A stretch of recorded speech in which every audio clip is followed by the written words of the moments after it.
What's going on, everybody? How are we doing?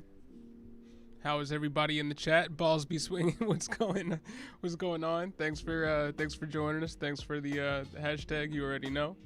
Nick is going to be joining us shortly. He's getting a haircut. He's getting a haircut because he is going to be in a wedding. His brother's getting married, so he needs to look presentable. He can't go out there looking like Jesus. So, yes, sir. How's everybody doing today? How did everybody do last week? Did we make it out alive? Did our takes completely ruin you? I hope not. I know we some of the takes we threw out over the weekend prior to the games definitely did not come to pass as we foresaw them, as we foresaw it to go. Obviously, no Sunday goes as we expect it to every week. That is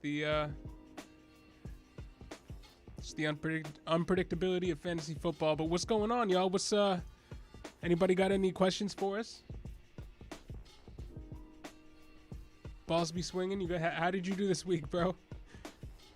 How many leagues you in? We actually have a lot to there's a lot to address today.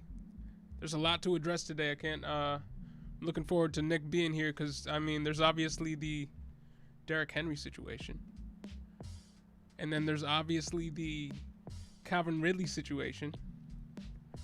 And then there's the unfortunate Henry Ruggs situation, right?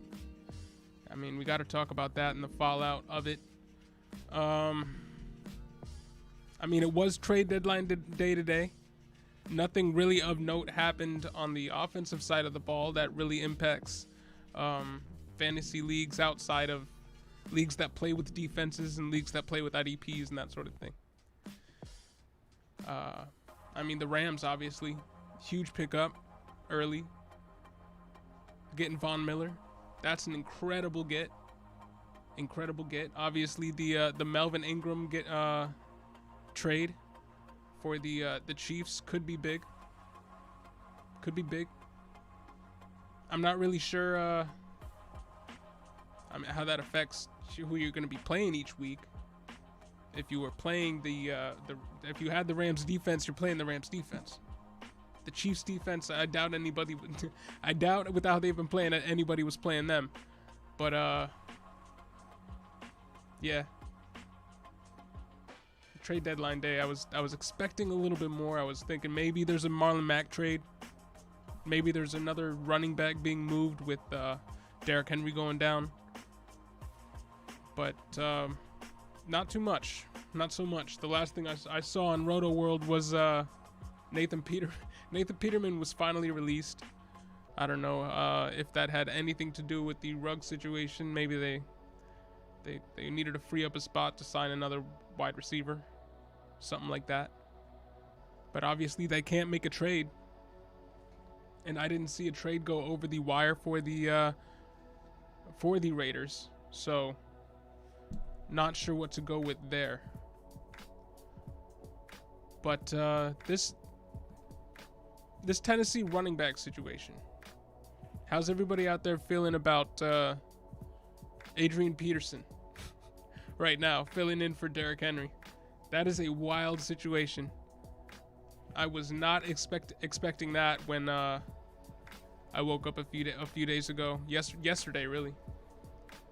And it all unfolded pretty quickly too. I mean, we got the news that Derrick Henry was going to be out, and I started making a video on it, and it seemed like as soon as I put the video out, it was obsolete with the news that came out because one of our viewers, Mr. Heinen, threw in the comments that AP was already visiting the Tennessee Titans. So it was like, all right, turn around and make another video. And I was already making another one on Jeremy McNichols. So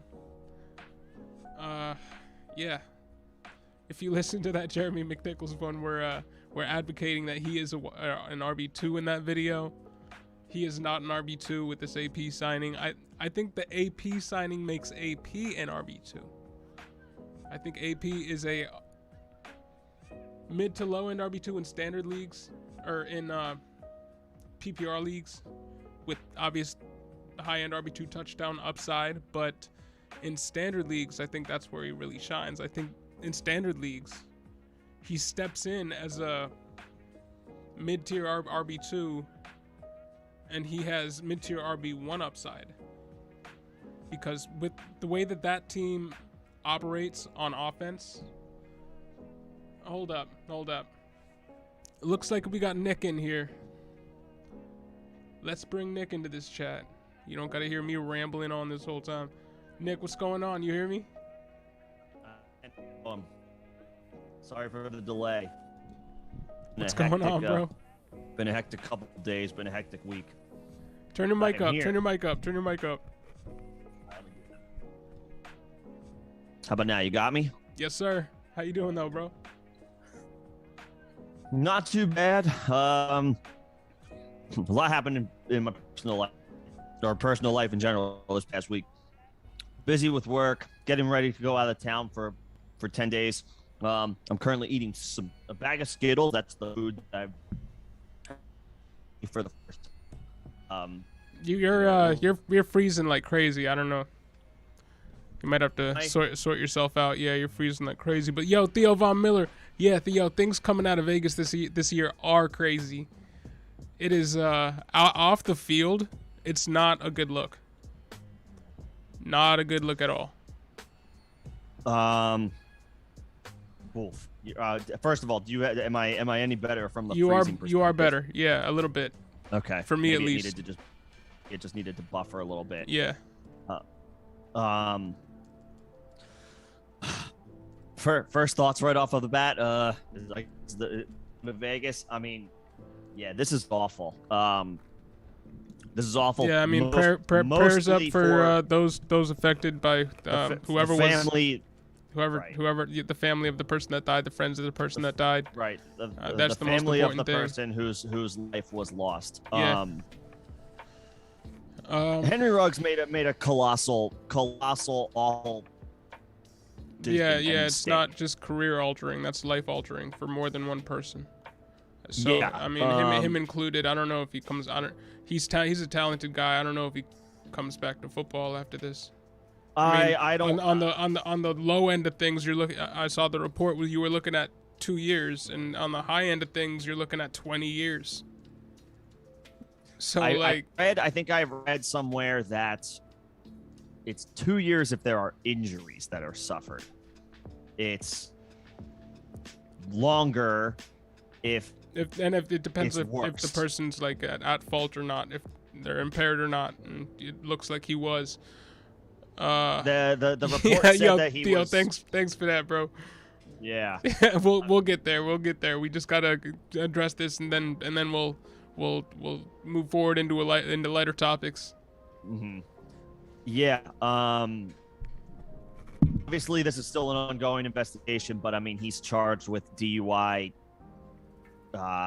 It's like DUI manslaughter. Is that like? Am I saying that correctly? Yeah, that's how I saw it. Yeah. So across the news feed. I read that it's 2 years minimum for injury suffered. This is a lot worse than that. So yeah.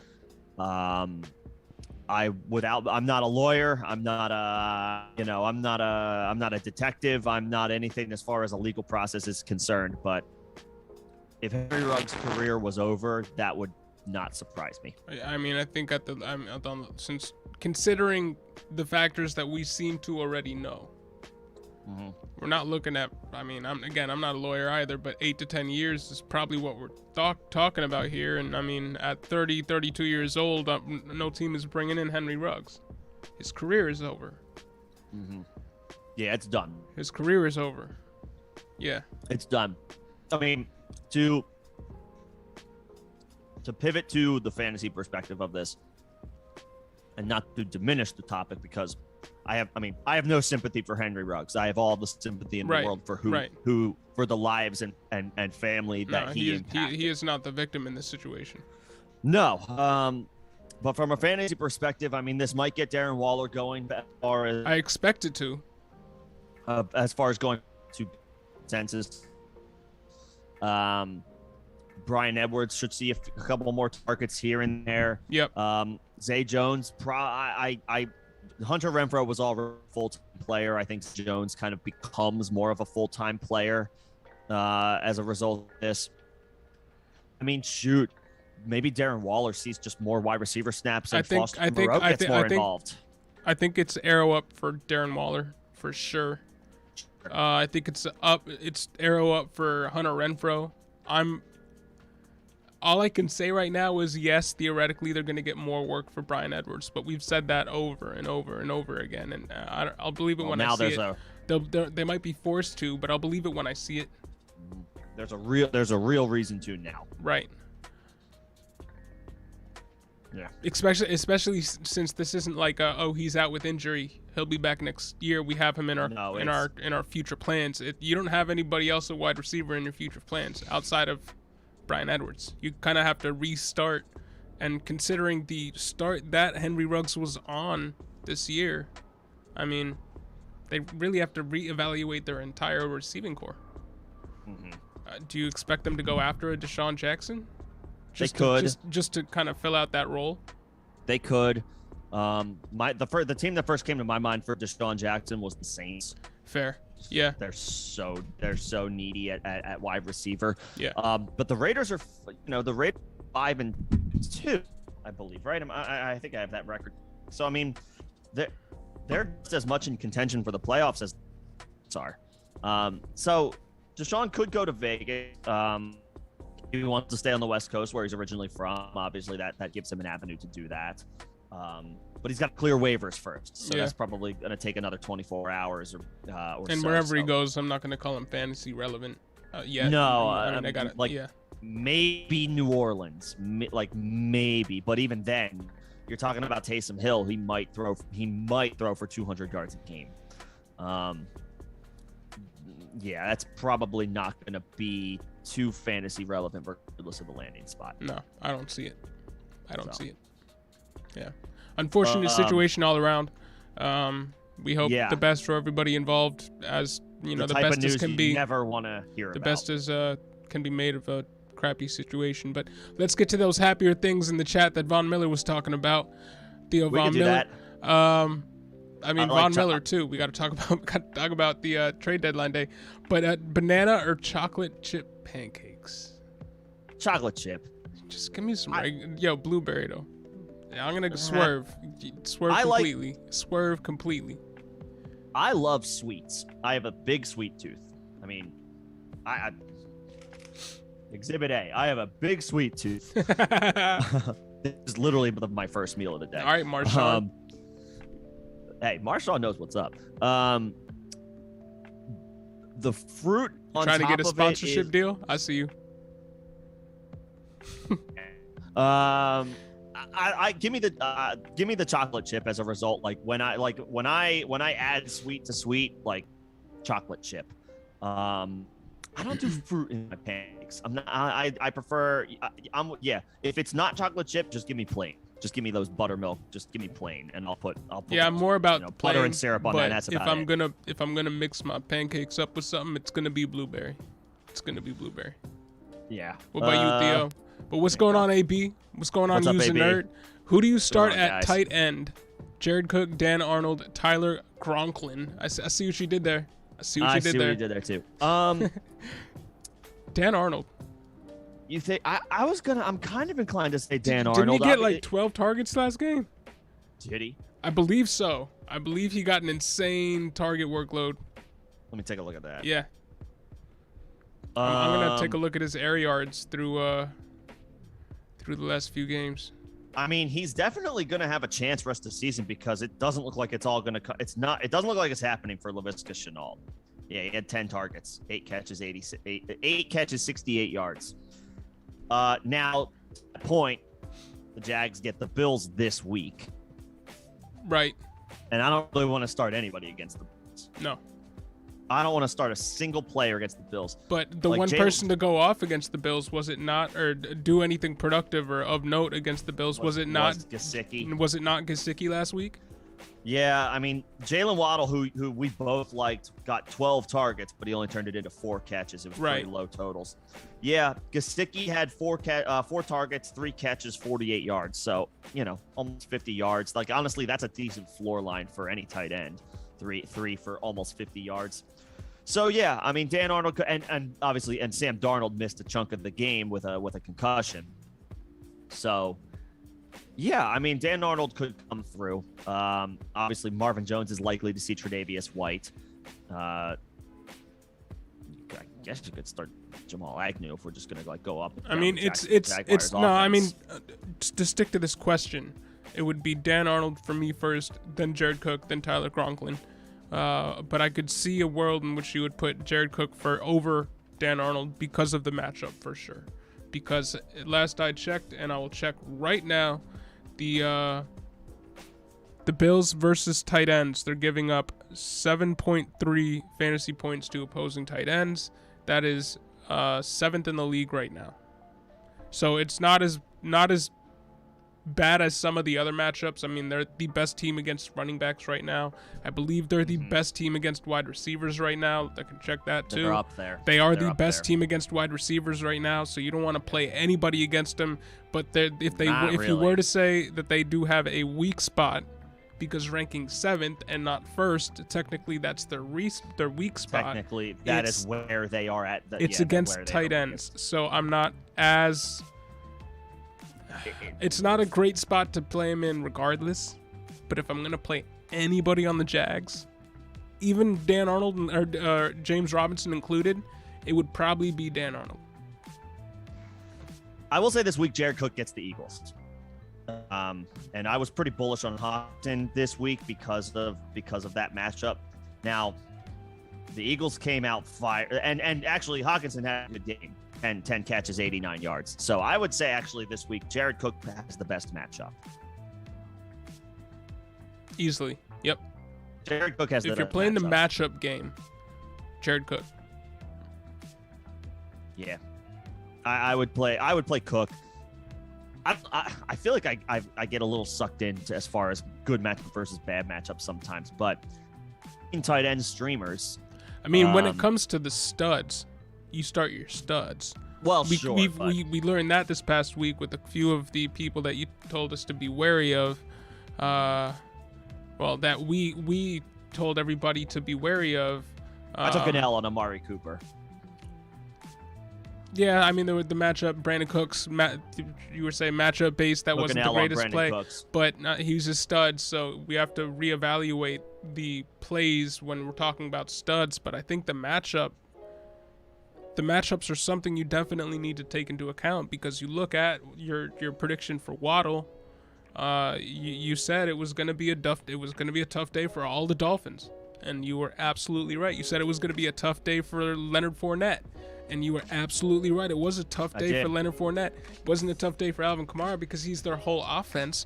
But I mean, you also said that you weren't sitting Alvin Kamara, but lower. You were just expecting and that he technically did deliver lower expectations.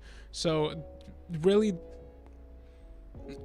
I don't think you need to reevaluate how you think about matchup plays. I just think you got to remember they're studs first, but matchup plays definitely. Well, yeah. Definitely. I mean, count. We said that about Antonio Gibson too, and he looks very much like not us now. So yeah. I don't know if we answered your question there, using nerd. I would say Jared Cook, just because. Well, Jared Cook's got the matchup. Jared Cook is a top 10 tight end right now in terms of air yards. So, I'd go Jared Cook. Mm-hmm.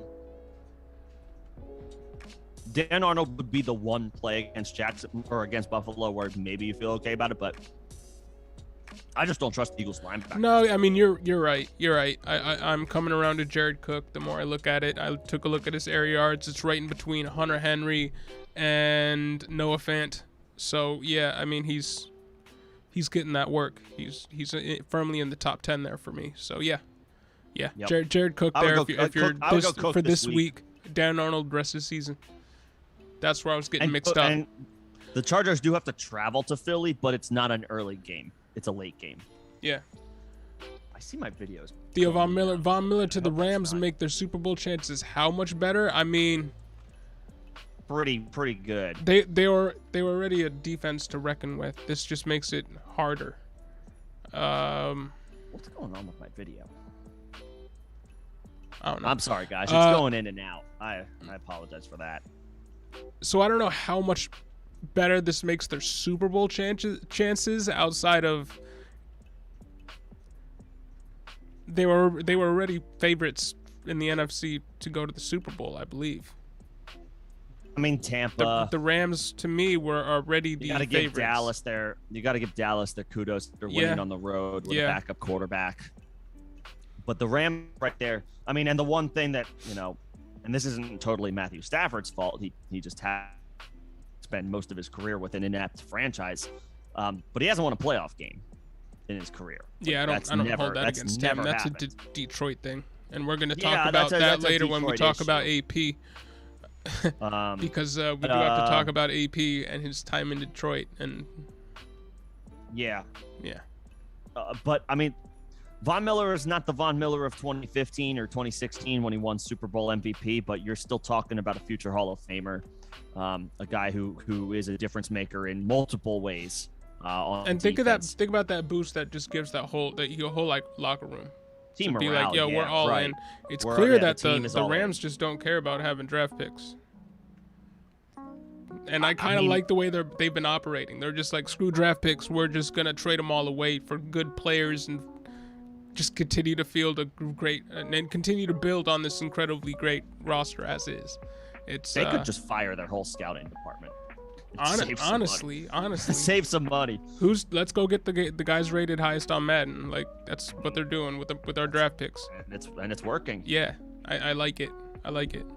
So, yeah, I mean, LA the Rams are minimum a top 3 team to go to the Super Bowl.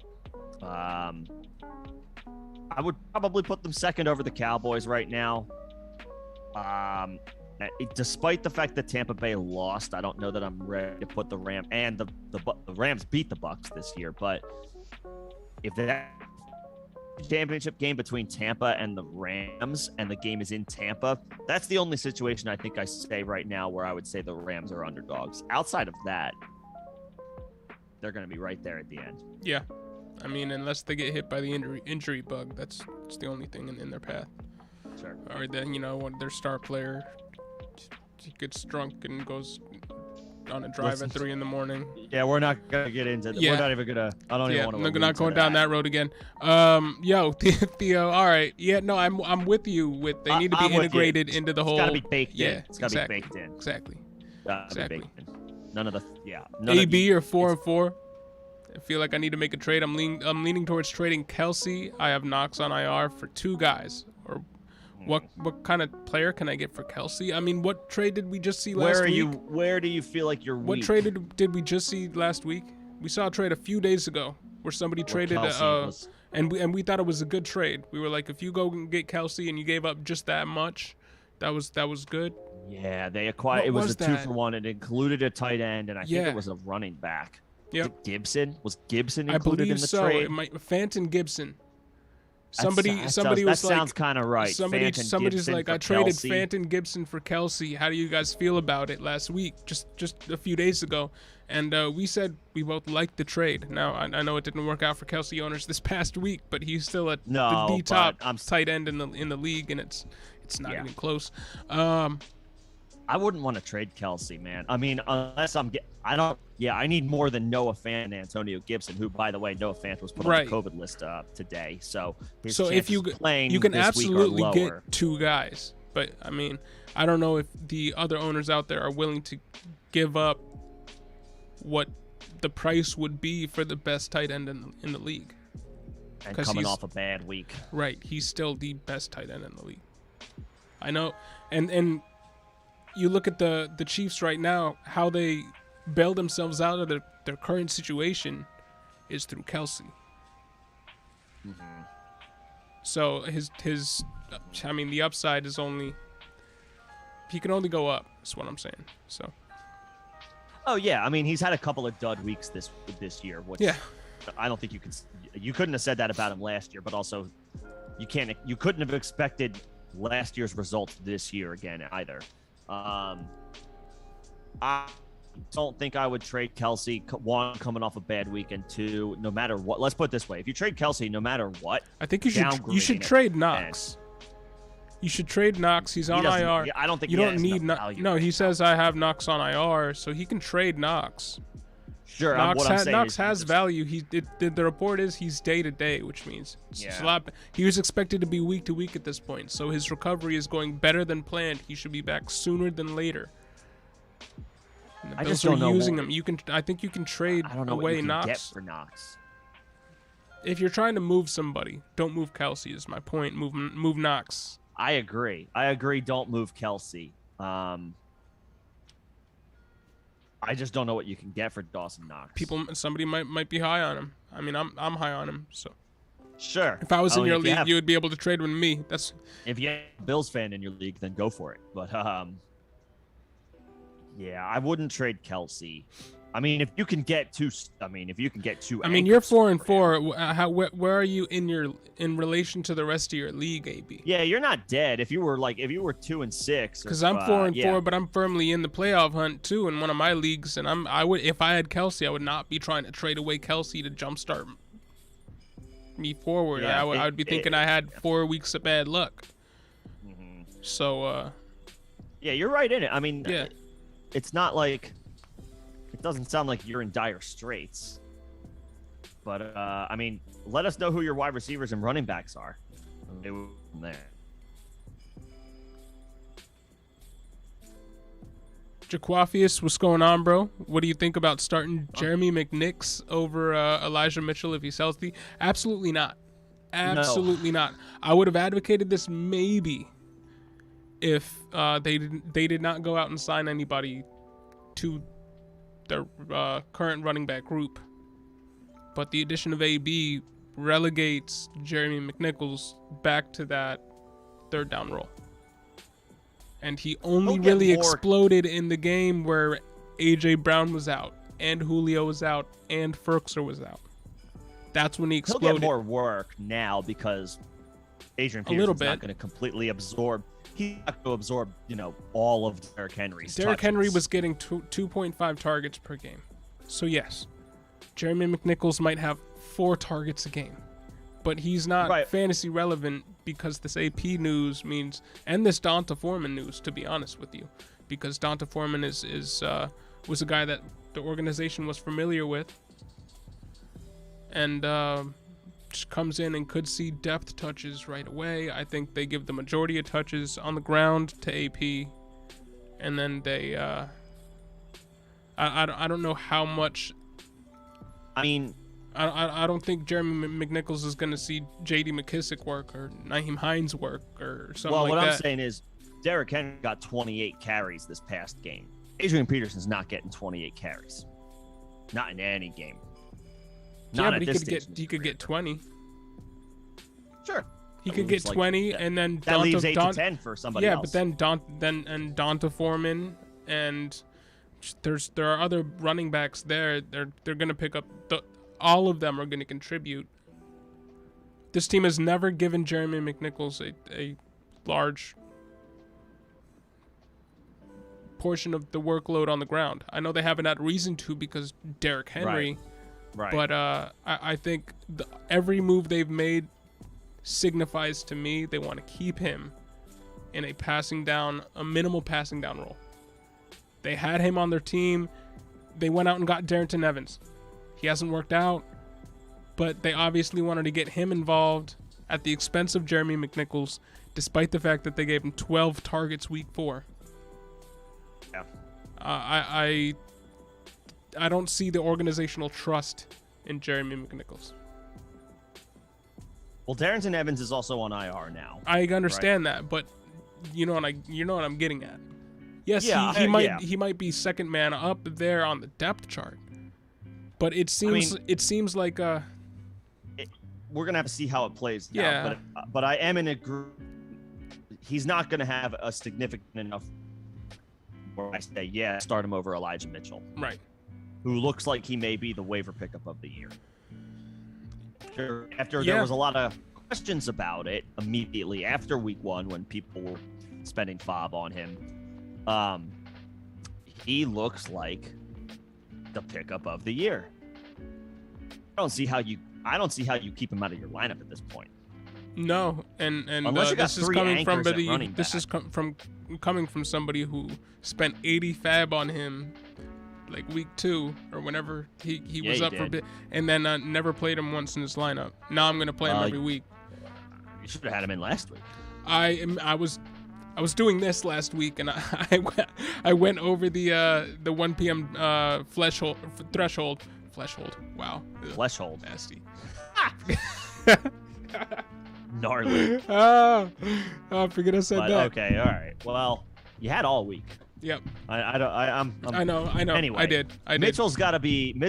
That's the other problem, bro. I'm splitting between like 3 different platforms now. I got the sleeper ones, then I got the Yahoo ones, then there's the MFL league, and the like. That's balls. It's tough. Yeah, it's tough to keep track of, bro. Sometimes when you're also going, from 10 to 115 on a pod. So I gotcha. But yeah, no, Elijah Mitchell's got to be in there. Yeah. He's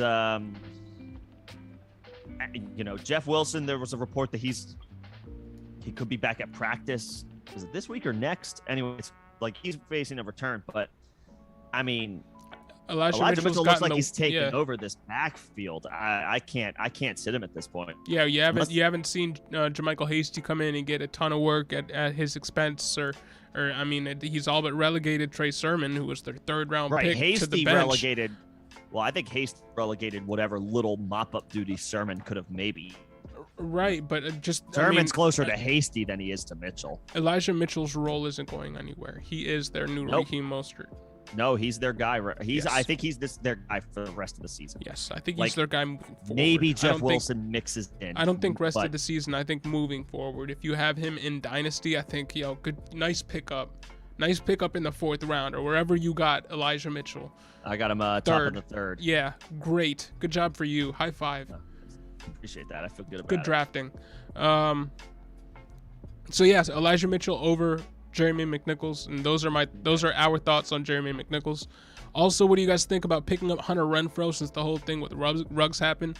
Yeah. You could have picked him up You could have picked Renfro up regardless. He was a wide receiver 3 regardless. But yes, now he's got weekly wide receiver 2 upside with the usage bump that he should see. I think the offense is going to run through him and Darren Waller now more than ever. I think we might see a few bump targets for Bryan Edwards, but I think it's mostly going to go through the guys that it has been going through. Mm-hmm. I don't think Carr is a guy to really start. I think he doubles down on what he has. I don't think he starts incorporating all these new pieces. I don't think Zay Jones might get a few extra looks. Yeah, but he might start. Zay Jones might start on the outside. Renfro, I don't think starts on the outside. He maintains his role, but he's going to see more looks. He's going to see more targets. Renfro was fine to have on your team before this morning. Yeah, it's better now. So yeah, you can absolutely pick him up if he's available. Yo, Theo, I must have missed that one. OBJ's daddy. I don't know. Is that Baker? I don't know. There's no way. I mean, there was some pretty bad news that came out of Cleveland. There's rumblings that him and Baker are at odds. They're at odds. Yeah, not just on the field. In paradise. Sorry about our internet connection, you guys. If we are unstable, we apologize. Temporary situation. I just saw it glitch out for me, so I don't know if it's glitching out for you guys. But back to OBJ. Yo, Theo, let us know what happened. I don't know. What you got? Yeah, Jason just. What's going on, Jason? He also just. Is he done? Is he? I mean, is he done? Is there news that we don't have yet? Twitter. I mean, come on, Shefty, where are you? I know the news that came out today was not great about his general relationship with his quarterback, but did something happen, Jason? Never. No, never. they've never developed any type of chemistry whatsoever. Not on the field. Yeah, Jason's saying he's stuck there. Yeah. Yeah, okay, so there is nothing, but yeah, I mean the situation Odell's there dad, for Odell does not look good.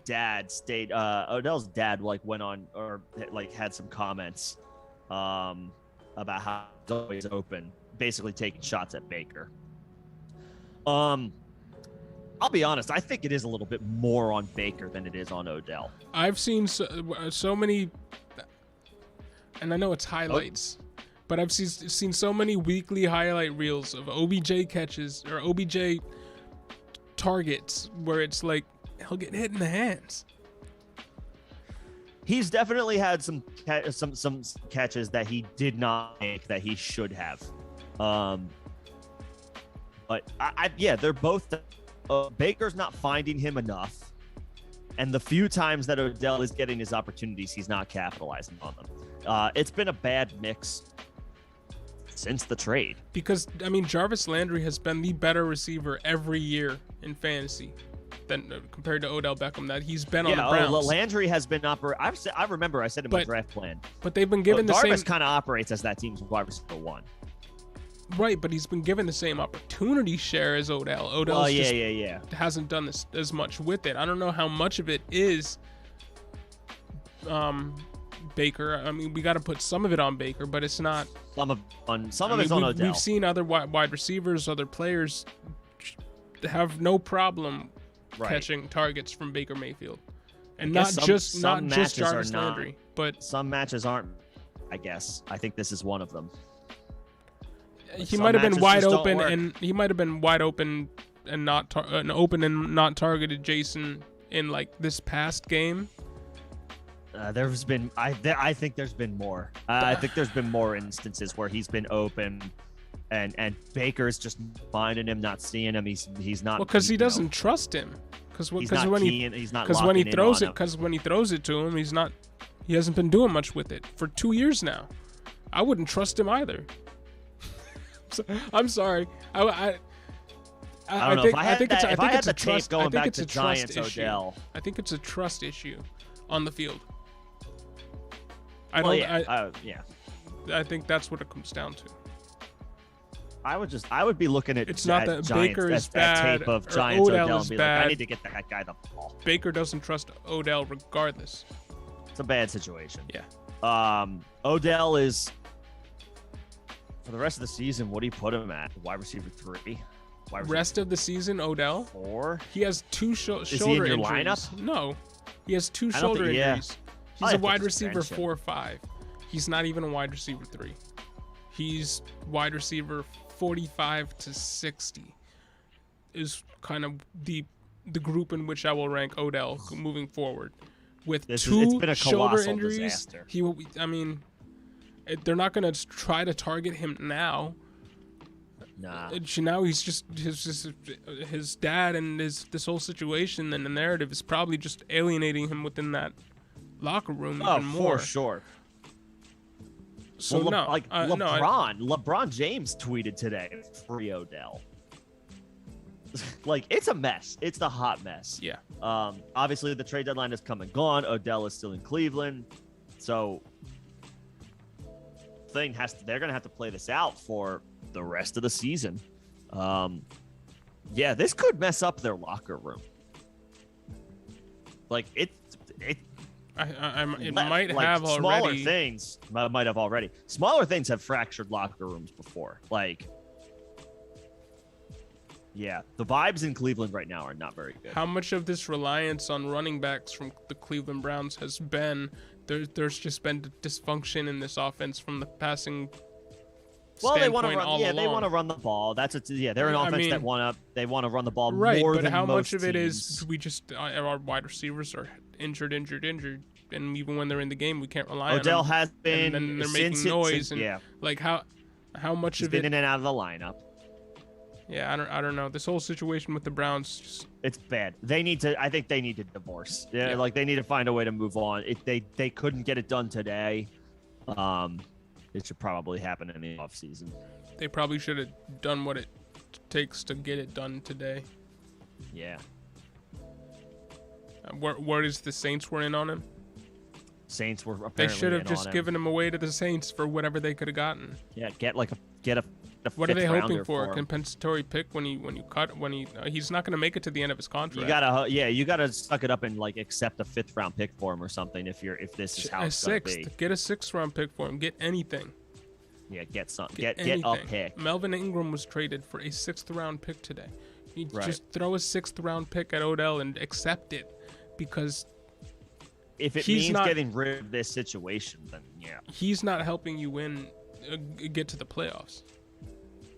Odell has not at any point in time in his career and tenure as a Brown helped the Browns get to the playoffs. So I don't understand why they would keep him. I don't understand why they would keep him around for. Doesn't make sense. I'd take anything for him. And move forward with hasn't the worked out. 2 young wide receivers that I have, and DPJ and Anthony Schwartz. Mm-hmm. It makes no sense. Whatever. Just paid Rashard that's not the Higgins a whole case. bunch of money. I don't know. Yeah. I don't know. Moving on. Nico Saf, what's going on, bro? I just lost Ruggs and Tanyan. Van Jefferson and Dan Arnold, good replacements in PPR, absolutely. But Dan Arnold, maybe not for this week. Nick and I just went over that. He has a matchup against the Buffalo Bills, and that's not the greatest. We had matchup. we had a couple comments, one from Callie, one from AB, ahead of that. But yes, Jefferson and Dan Arnold are fine holds. Oh damn, I'm seeing we that. can get back to that. Sorry, but guys. Yes, they're fine holds, especially Van. I mean, the Rams just cut Deshaun Jackson. Not that mattered all that much, but it sure as hell elevates Van to like a full time. For this week, Callie, the Rams. Who are the Rams playing? I'm inclined to say Higbee if I think Ebron it's is back. Higbee every week. Probably. I know Freiermuth had a great good week game. last week, and he proved everybody right. He was like, maybe I had a should be good starting game. Freiermuth. The Rams get the Titans. That's not a scary defense at all. I might be going Higbee there. I think I'm the Steelers. The Steelers get who do they get? Who do the the Rams Bears. have? Rams have oh my god, I just looked at it. Tennessee on Sunday night at home. The Titans Steelers are get giving the up- Bears on Monday night. Titans are giving up 6.8 fantasy points to opposing tight ends, and the Bears. Bears are giving up dead last 3.2. I have 5.1. Oh, sorry. I might be looking at the wrong thing. It's still lower. I would go Higbee. Yep. At least, yeah, this week. And then Team AB, he's got Lamar, Kamara, Swift. I mean, shoot. Yeah, bro. Keep Kelsey. What do you need? Kelsey, Jacoby Myers, Rashad Bateman. Okay, so You might be thinking your wide receivers are a little bit, little weak. But I mean, Bateman should come to his own. Jacoby Myers is great depth. Claypool, I think you just got to rock it out with him. I mean, he's boom or bust. Maybe you can try to trade him and This might be ballsy and Knox for a more. No, I was gonna say if you're looking to really shake things up, like if you were considering trading Kelsey, and again this is ballsy, and I'm not even sure if I condone it, but do you trade Kamara without Jameis Winston on name recognition if you're looking for a 2-for-1, you could probably get 2 pretty damn good players for Alvin Kamara, and you might not want to do that, and I would understand if you don't want to do that, but we have to downgrade Kamara a little bit with Taysom Hill in there, because it's a small sample. It's an incredibly small sample, but in the 4 games that Taysom Hill started last year, Kamara was not an RB1. Unless you're getting 2 good running backs back. Well, that's at least a good running back. Because you and got Mike Davis, a good wide you got D Swift, and then Mike Davis. That's not get good. a good run. Yeah, get an RB, get a decent RB and a decent wide receiver. I mean, I'm just spitballing here. Like Swift, I'm fine with. Mike Davis, obviously, you don't want to start him, even though he had a better game this past week. Over 60 total yards, he had 5 catches. So Davis was a lot better this past week than he was week 7. But obviously, yeah, he's not a guy that you want to start each week. I mean, that would be the ballsy move. Sell Kamara on name recognition if you're worried about Taysom Hill and his prospects of being the touchdown vulture that he is. Yeah. If you were asking, like, should I trade Kelsey? Like, you're clearly not afraid to swing for the fences. So I'm just gonna put that into the universe. Like, do you dangle Kamara to your league? Text the whole league. Kamara's on the block. If anybody is not worried about Taysom Hill, they might be giving you two pretty good pieces for him. I don't want to trade Kamara. Don't get it twisted. But if you're willing, if you're looking to shake things up and you're willing to swing for the fences, if somebody wants to give you two damn good players, you at least consider it. I don't know how willing I'd be to give up Kamara. I'm not that willing. I'm throwing it into the universe because AB was like, do I trade Kelsey? I mean, I know A-Rob hasn't worked out. So he was who you were hoping to have as to fill out that wide receiver core. So now you're stuck with Cooks in your wide receiver 2 spot where you would rather have him in your wide receiver 3 spot. And Claypool's playing for you where you would rather have him on your bench. Can you flip Claypool and Cooks? No, one of your, like, Rashad Bateman is a hot name right now. People are I think overly high on Rashad Bateman. Have I been overly high myself on Rashad Bateman? You're overly high on. I think I might be overly high on Rashad Bateman, but I think a lot of the consensus out there is even higher than I am. I think you can capitalize on the hype of Rashad Bateman right now. You can trade away Rashad Bateman and Claypool and get an RB2. An RB2 and a... No, I was thinking package those guys for a better wide receiver. So then you can move. So then you can move Cooks into your wide receiver 3 spot, and then you don't feel so bad about your wide receiver depth, and then the rest of your team is straight because I mean maybe like a the rest of your team is straight. Like DJ Moore or something. Yeah, if you can move Claypool and Rashad Bateman into a DJ Moore or something, then hell yeah. I would do that. Hell yeah! Even if you can go Claypool and Rashad Bateman into Deontay Johnson and just get the better piece of that wide receiver, that offense and that wide receiver core. Because I think Deontay is pretty much in every week high-end wide receiver 2 at this point. Deontay's a lock for unless you have Cooper Kupp, Devontae Adams, and Tyreek Hill. That wide receiver core would feel a lot better to me if you had Deontay's in your lineup every Jefferson, Deontay, Cooks, Myers, A-Rob, and then I don't hate that. Give your wide receiver 3. I'm not trying. I'm not trying to give up any of my studs if I'm 4-4 and I'm on the edge. I don't want to give up my studs and shake things completely up. I'm looking to package my depth to get a better starter. Work the margins. Right. Yeah. No, that's fair. Let us know what you think, AB. No, but I like it. I like try to prove your wide receiver by getting rid of two wide receivers. Brett Forseth, what's going on, bro? Joss Whedon was popping. Why did Gainwell only get mop-up duty when he was previously on their 2-minute? I don't know. Yeah. So here's what happened. For worse, the Eagles boat raced the Lions by running the ball with their running backs. You know, Jordan Howard, Boston Scott, like Jalen Hurts barely did anything. And I think that was gameplay dependent because the Lions were thus far the worst team in the league on defense against opposing running backs. Which is why we liked Gainwell so much going in. But also, there was a lot of anticipation, I think, by a lot of different people, not just us, that the Lions would get their first win of the season. I think if anything, the Lions just proved that this past week they are not far and away, maybe far and away. They're the worst team. Like they need to revamp at every position. Maybe not their offensive line. Their offensive running back, like that's where they're fine, and tight end. Outside of that, they got nothing. And so got it, and they didn't need to throw. Gainwell's in there for pass catching situations, and the Eagles just didn't really have that scenario come up this week. Yeah, it didn't happen. I don't think it's a Gainwell thing.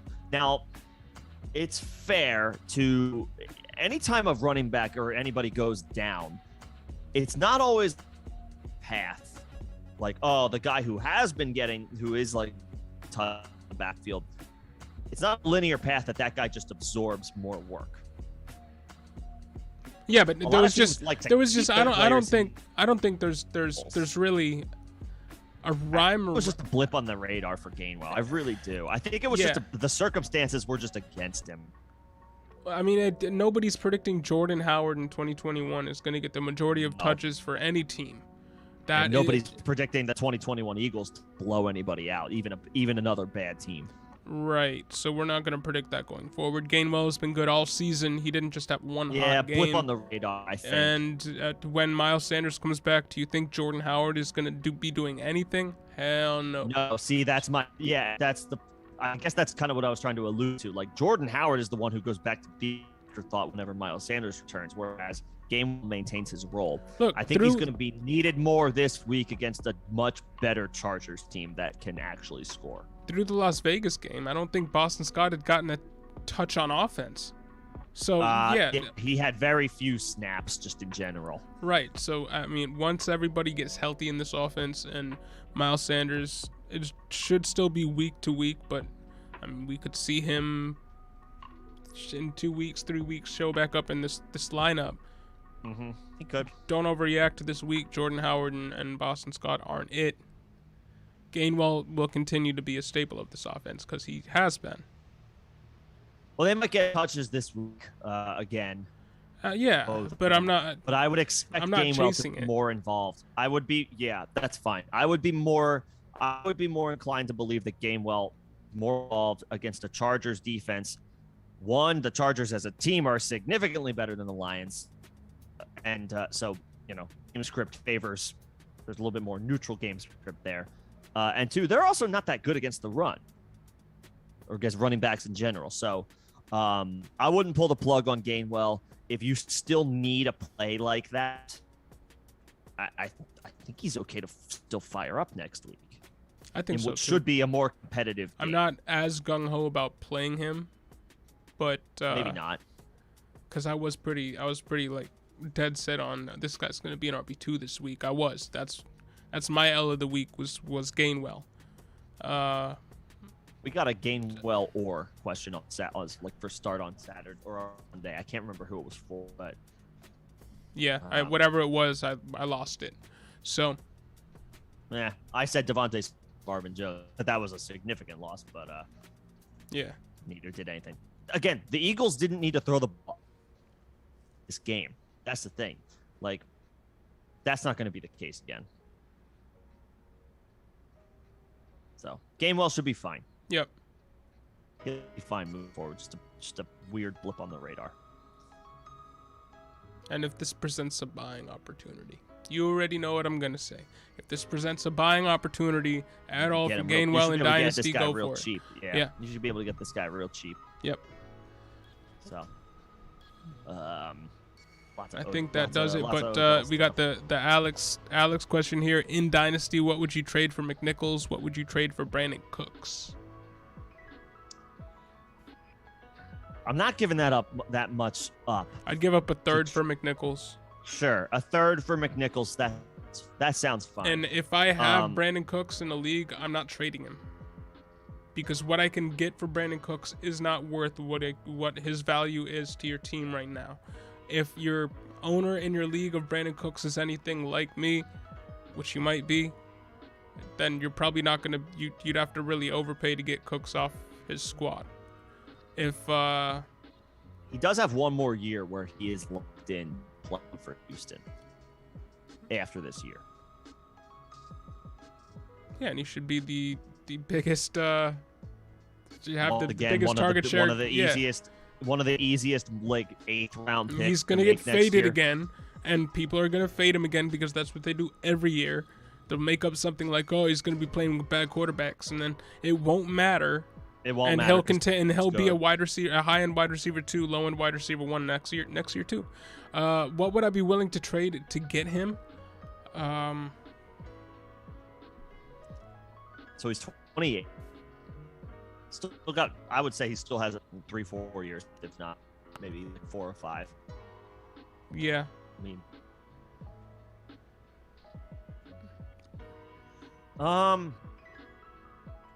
I mean, you could offer a young piece, like a young running back with some upside. Maybe he's not a guy who's hard for you right now. Well, here's a question.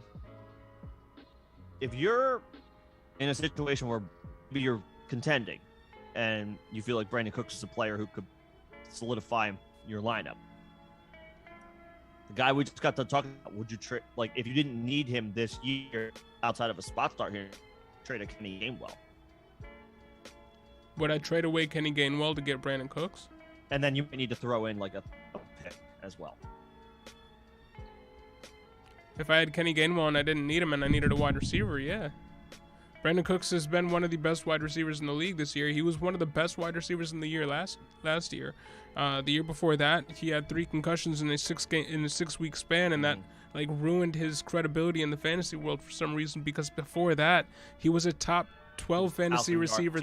He was a top 12 fantasy receiver, I think, 3 times, and a top 24 fantasy wide receiver 6 times before that 3 concussion season. All right, so maybe I'm lowballing him a little bit with the Gainwell suggestion. I feel like he's kind of hard to chart out as far. That's as what like I mean. If I have Brandon Cooks, there's no way I'm selling, because the perception on him is so much lower than the actual value he brings.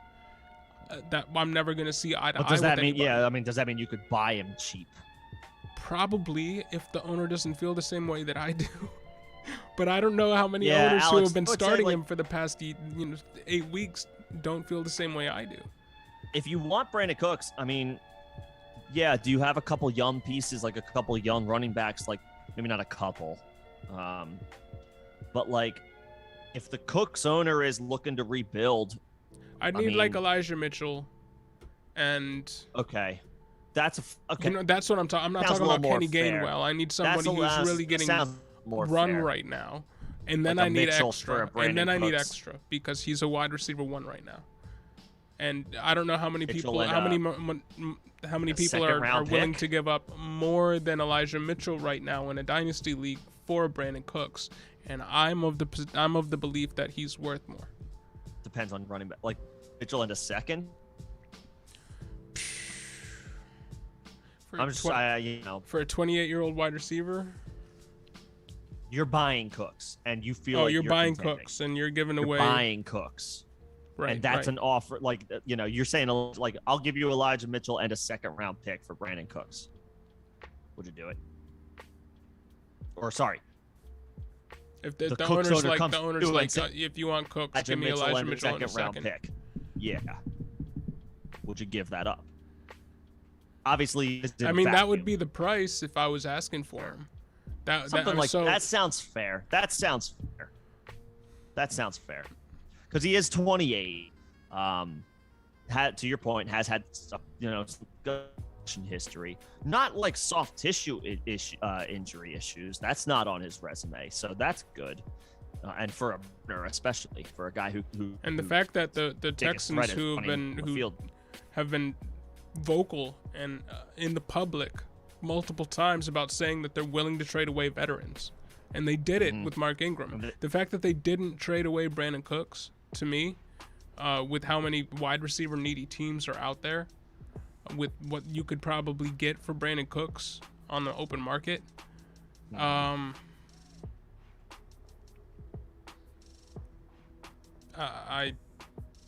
think they want to build around him. Which is wasn't what I was expecting from the Texans, but I think they want to build around him, which means he's going to be heavily utilized. He's going to be heavily utilized over the next 2 years. Because if they mean build around him for at least the next 2 seasons until he's 31, and then he can free agent in 2023. So. Right. I think that I think he's worth the investment for. And to that Mitchell point, and I think a guy like Elijah Mitchell, if you were trying to acquire Brandon, I think Elijah Mitchell is a good starting point as a sell to get Brandon Cooks. Yeah. I wouldn't go too much more than that because I think Mitchell's an RB2 rest of this season, but maybe to that point, maybe you don't have to give up too much more to acquire Cooks. I mean, a second sounds right, and again, to me, it might depend on the year. I would start the but a third. second sounds. I wouldn't take a third. I would want a Mitchell second. I would insist on a second. And well, again, I'm just saying, start the low ball offer, and if the Cooks overtakes it, then now all of a sudden, How do you guys feel about Cooks? Are you guys is everybody out there? Is everybody is everybody else out there? He as feels high like on, he's one of the most volatile opinions in the NFL or in fantasy circles. But anyway, that's our thoughts on that. We both like Cooks. Yeah, and have for a long time. You were the first person to actually get me on Brandon Cooks when he was. I was back with being the Saints, made fun of for how much with the Saints. back in the day. You Right. sniped that, and everybody was just like, "All right, dude. All right, you This think was you a know long what you time think ago, you know though. what We you're weren't. doing. You were ahead of the curve on Brandon Cooks and T.Y. Hilton. Those two wide love receivers T.Y. you identified, and I remember. I like little wide receivers who can run fast. Shout out to those guys. There you go. Well, I remember that. I remember you for that back in the day. You were the first person to identify Brandon Cooks, and then I followed suit afterwards. Then you got me starting to pay attention. Yeah. And then you went down the rabbit hole. Yep. But anyway, did it. Nico said Kelsey is his tight end one. I mean, okay, so Dan Arnold, he's fine if you want to roster him, but if you've already got Kelsey, you're good. You don't necessarily need him. Yeah. Van. I mean, I would have advocated even if you had Tanyan and he was healthy. I would have said, yo, drop him for Dan Arnold. Drop him. Dan Arnold at backup tight end is better than Tanyan was. Yeah. Just regardless of the injury. The injury is unfortunate, but you move on. The Ruggs thing, he has been good. But the fact that you can replace him with almost a 1-for-1 replacement. Van doesn't feel like he's too far off. It's almost a 1-for-1 replacement with his usage thus far. Yeah. And the way that offense has been firing. Week. And the way that offense has just kept the pedal to the floor, right? Yeah, I don't think you lost any. I don't think you took a step back with those replacements. And the Rams have some. They just played a couple of tough, or they just not tough, but the opposite of tough. They just had 3 games in a row where they played the Giants, the Lions, and the Texans. Like 3 bad teams. Yep. The competition is about to get tougher for the Rams, which means game script is going to favor the passing game a little bit more than it has. Even though it's delivered, it's come through. But they get the Titans this week. Even sans Henry, it's still an offense that you have to respect. San Francisco, but they still get the Packers. They still have the Cardinals, assuming Kyler Murray's back by then. They still get the Seahawks. Russell Wilson should be back. And Minnesota, they've been good. And Baltimore, the Rams passing attack, something you want to invest in. They're gonna have to throw. Fine. Yeah. And I don't see regression coming for the Rams offense. Nope. All right, now we can get to Alex's question. Sorry about that, bro. And sorry about everybody. I jumped.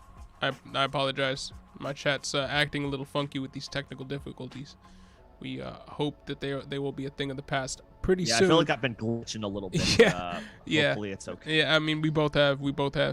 But in Dynasty, what would you trade for McNichols? We got that. We got that one. Yeah, sorry. We said the third round pick for McNichols, and then we went down the road with Cooks. Emil? Is McNichols Emil Collier? Is McNichols a good pickup this week? In full PPR, sure. I don't know if I'd put the number 1 waiver claim on him. He tops out as high-end RB3, though. I don't know if I can bring him. I don't know if I can start him, but he's a fine hold. I mean, Derrick Henry's probably going to miss the rest of the fantasy season. Right. He's not going to be out 6 weeks. It's going to be closer to 10 weeks. Because it's a Jones fracture, right? It was the 5th metatarsal. But that's basically a Jones fracture. I think it's a Jones. It's essentially a Jones fracture. They're calling it something different, and they're This trying crap to be scientific you don't want to with mess it. with. It's a man. Jones fracture. You don't want to mess with this at all, especially a big boy, a big guy like a big dude and a foot injury. That's usually a bad combination. Yeah. The Titans are not going to mess around with this. When they say 6 to 10 weeks, I'm thinking to myself, okay, 10 weeks. This is the foot injury that messed up and derailed Sammy Watkins' career when Rob Ryan forced him to play through it. This is also the same injury that Julio Jones had earlier in his career, and he had to miss. He missed the whole season, but that was the right thing. It was the right move. So don't play him. The fact that he played through it this past week and they gave him 28 carries on the ground is crazy to me. Yeah, that's absolutely. I know. They needed to win. Guess He's some their of those whole carries offense. happened before the injury, but I see what you're saying. No, he was in the sideline by the second drive of the game. It was he was early. on the sideline. It was early. Second drive of the game. Most of the touches came after the injury. And he wasn't effective. He had 60-something yards on 28 touches. It was his least effective game pretty much of the past 2 to 3 seasons. I don't know why they were playing him, dude. I don't know why they were playing him. I know it's.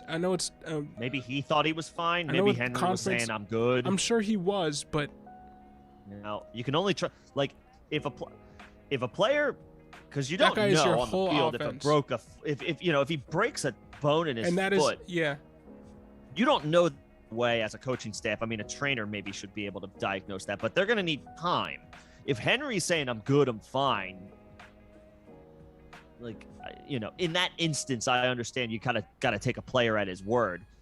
But in this situation now, knowing the diagnosis, knowing the situation, knowing the injury, anything less than 10 weeks I would think is malpractice, to be completely honest. It was. So with McNichols, letting him continue to think play the game was malpractice.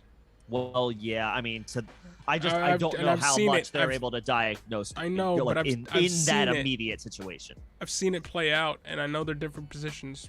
Sammy Watkins, wide receiver. Derrick Henry, totally different body type, totally different. I mean, Derrick Henry's a physical freak. Sammy Watkins, not so much. It's worse for big men. It's like you see it in the NBA, like Jones fractures. It's tough for big guys to come back from foot injuries. And he's 28, and he might be the most conditioned human on the planet, but that doesn't help you come back from a broken foot. Yeah, I mean, they still. But with McNichols, I think he's a fine pickup. I think Adrian Peterson is going to be the guy to soak up the carries. I don't know how many carries Adrian Peterson can handle at this stage of his career. I mean, he's been a free agent all the way through to this point. Other teams that had running back injuries before this. So I think McNichols is fine as a pickup. Not the number one waiver claim or that much fob. No, he was the number one waiver claim for me before the AP signing. And now it's AP. And now it's AP by far. Yeah, I don't know if McNichols might round out the top 5 for me now. Would you go 10% of your budget if it's fob? For 15? McNichols? Yeah, 10-15%. No. 5 to 7. 5. 5% of your budget. Okay, and then if you don't get him, then so be it. Yeah. All right. I think I might say 10. I mean, in full PPR, I might say 10% is okay. 10% of your fob budget. If I'm in the middle of the pack as far as waiver claims, I'm okay with it. I know he got that 12 target game, but again, Julio Jones wasn't playing in that game. AJ Brown wasn't playing in that game. I believe Josh Reynolds wasn't playing in that game yet, but he played in the following game, and Anthony Ferkser wasn't playing in that game. So they literally ran him out there as a wide receiver, and he got 12 targets. But he hasn't approached that in any other game this season or in any game in his career. He technically does have the body type to be a 3-down back. He has 31.8 BMI. So he has the workload stature for what that's worth. But I don't think the team wants to use him in that fashion. They're not going to give him the lion's share of touches. No, they're not even going to give him they're not scripting many passes to him like a J.D. McKissick was getting or a Nyheim Hines is getting. This isn't the type of back you're getting with McNichols. McNichols or Boston Scott as a pick. McNichols, because I think while I'm not high on him, I think he maintains a role rest of season, and we've seen 7 games this year where Boston. Miles Sanders will come back. Yeah, I mean we've seen 7 weeks where Boston Scott basically didn't get any offensive touches, and I don't think that happens with McNichols moving forward. But I'm not high on McNichols by any form or fashion. I think the majority of work is going to AP. There you go. Yep. What's going on, AM? What's poppin', AM? Murray or Hurt to start the week? I don't. I mean, it sounds like Murray might miss this game. Herbert. So Herbert. I don't think Murray might not play this week. He might not play next week either. And I think the Cardinals have like a week 12 bye. I don't know the bye weeks in front of me. It's not out of the realm of possibility we see Murray held out through the bye week. I hope that's not the case. I hope not. I hope not either. But it could be. Could be looking at a 3-week absence, not a 1 to 2 week absence. Questionable. Obviously, we'll see what. I fully expect he's not going to practice tomorrow. This could be a situation where he's ruled out kind of quickly for this week. Maybe he comes next week. I don't think Murray's going to play. If Murray plays, if it's like, if we get the report on Friday, Kyler Murray practices in full, not on the injury report, that changes the story. But I don't think that's going to be the case. No, I don't think so either. They're gonna want to be conservative with it. They're gonna want to do the right thing. Yeah. Great movie. Do the right thing. There you go. But no, I'd go Herbert. And then should I start Agnew from the Jags or Jacoby Myers at wide receiver? I think you go Jacoby Myers, but Agnew is not a bad start. Agnew has been getting a lot of play, but you look at them; they're playing the Buffalo Bills, and while I guess the third wide receiver would be the wide receiver to target with how good the Bills cornerbacks are, I'm still going Jacoby Myers over to Agnew this week. Myers still has not scored an NFL touchdown. Who are the Patriots playing this next week? They're on the road in Carolina, who are they've been strong. Carolina is I think 9th right now in I would say Agnew because it's gonna be mop up duty. It's garbage time for Jacksonville. Like, let's assume Buffalo wins or is winning by 10, 16 points or whatever by the end of the game. You think Agnew's the guy that's going to be getting 12 targets a game? Like Waddle got? Last week. And in the same situation. Remember, Seattle blew Jacksonville. It was 31-0. What did Myers do last week? Also, what the hell's going on with my video? No, very little. Very little? Okay. Or not. I don't want to say very little. Do you have like 60 yards? He caught 4 passes for. Oh no, I was wrong. 4 passes for 37 yards on 9 targets. He hasn't topped. I mean, so he hasn't. He's topped 90 yards. Okay, I'd go Agnew. Yeah, I'd go Agnew. He's topped 90 yards once. He topped 7. This is Jacoby Myers. Topped 90 yards once. That was way back in week 3. Topped 70 yards another time. And then he got over 50 yards once. Since then, it's been like 45 or below. I think I would go Agnew. I mean, we can come back to that one on Sunday as well, if it just in case, or Saturday. We can come back to that one. I'm leaning Agnew. I mean, he's leapfrogged Laviska Shenault on the depth chart. That's a guarantee. Yeah, never saw that one what's coming. going on with my video. I don't know what's going on, but I keep glitching out. My apologies, guys. This is frustrating, but we'll get it figured out. Yo, Elu, what's going on, bro? You out? What's going on? And AM. Real quick. He's Jalen Hurts had his. Yeah. Everyone's good. Like, to this point, I don't think he had scored fewer than 20 fantasy points in a single game this year. Like, Hurts has been rock solid. It's that rushing upside for quarterbacks. He's mobile. He feels like he's got to do it all himself, so he does. He uses his legs a lot. and that obviously buoys his upside. I think we're beginning to see that kind of fantasy upside as a possibility for Justin Fields, which is an exciting thing. I saw Justin Fields last week remind me a lot of like the ceiling of what we want Hurts to be from a fantasy quarterback. 100 yards on the ground, a touchdown on the ground, even if you can't get it done through the air. That's what Hurts has been doing. Right. I think that's what but this is Hurts' floor. We saw Hurts' floor. We've been seeing Hurts' ceiling all year. We saw Justin Fields have it show that he has a Hurts' ceiling. You thought we were seeing Hurts' floor all season? 7 straight games over 20 fantasy points. He's been the most. I think that's he's not the QB1. He's not but he's been the most. One of the most consistent. I think he's been the most consistent. Because even Tom Brady had a couple down weeks. Yeah, I think he has a lower ceiling than everybody thinks, but I think the fact that he has such a high floor, low ceiling, so he just the variance there isn't going to vary much from week to week because of what he brings to the table and how he tries to win games. Yeah. No, I think Hurts is a safe starter for the rest of the year. Yep. Yeah. Yo, Eli, what are you guys' thoughts on the New Orleans situation and the new quarterback and Kamara? Try and sell Kamara this week or hold and see first? Last year, the combination wasn't good for Kamara's PPR. Yeah, Nick was just talking about this.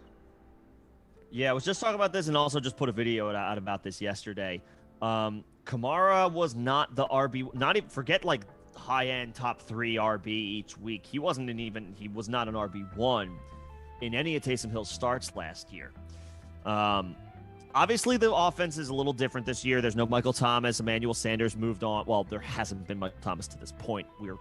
We are still of the mind. We still have expectation that he will return at some point, we think. But Emmanuel Sanders moved on. This is a different offense. And then obviously there's no Drew Brees anymore. So completely different offense. Could it change? Yeah, Mark Ingram is back in the mix. I think New Orleans is going to commit like almost exclusively to the run with Taysom Hill in there. But Taysom Hill is also one of the biggest touchdown vultures at the quarterback position. It's a little unsettling for Kamara right now. I won't say scary because Kamara is still the type of guy that you put him in your lineup and you forget about it. But yeah, we got to lower expectations a little bit. I think it's also important to mention with like Mark Ingram is there now again, so it's not even that. It's not even that. Okay, Taysom Hill's going to be bad for him on the goal line, but Kamara is still the only person in that offense. Period. Get those Skittles. And now we have Mark Ingram taking 8 rushes on the ground, 10 rushes on the ground, 12 rushes on the ground maybe, and 5 targets.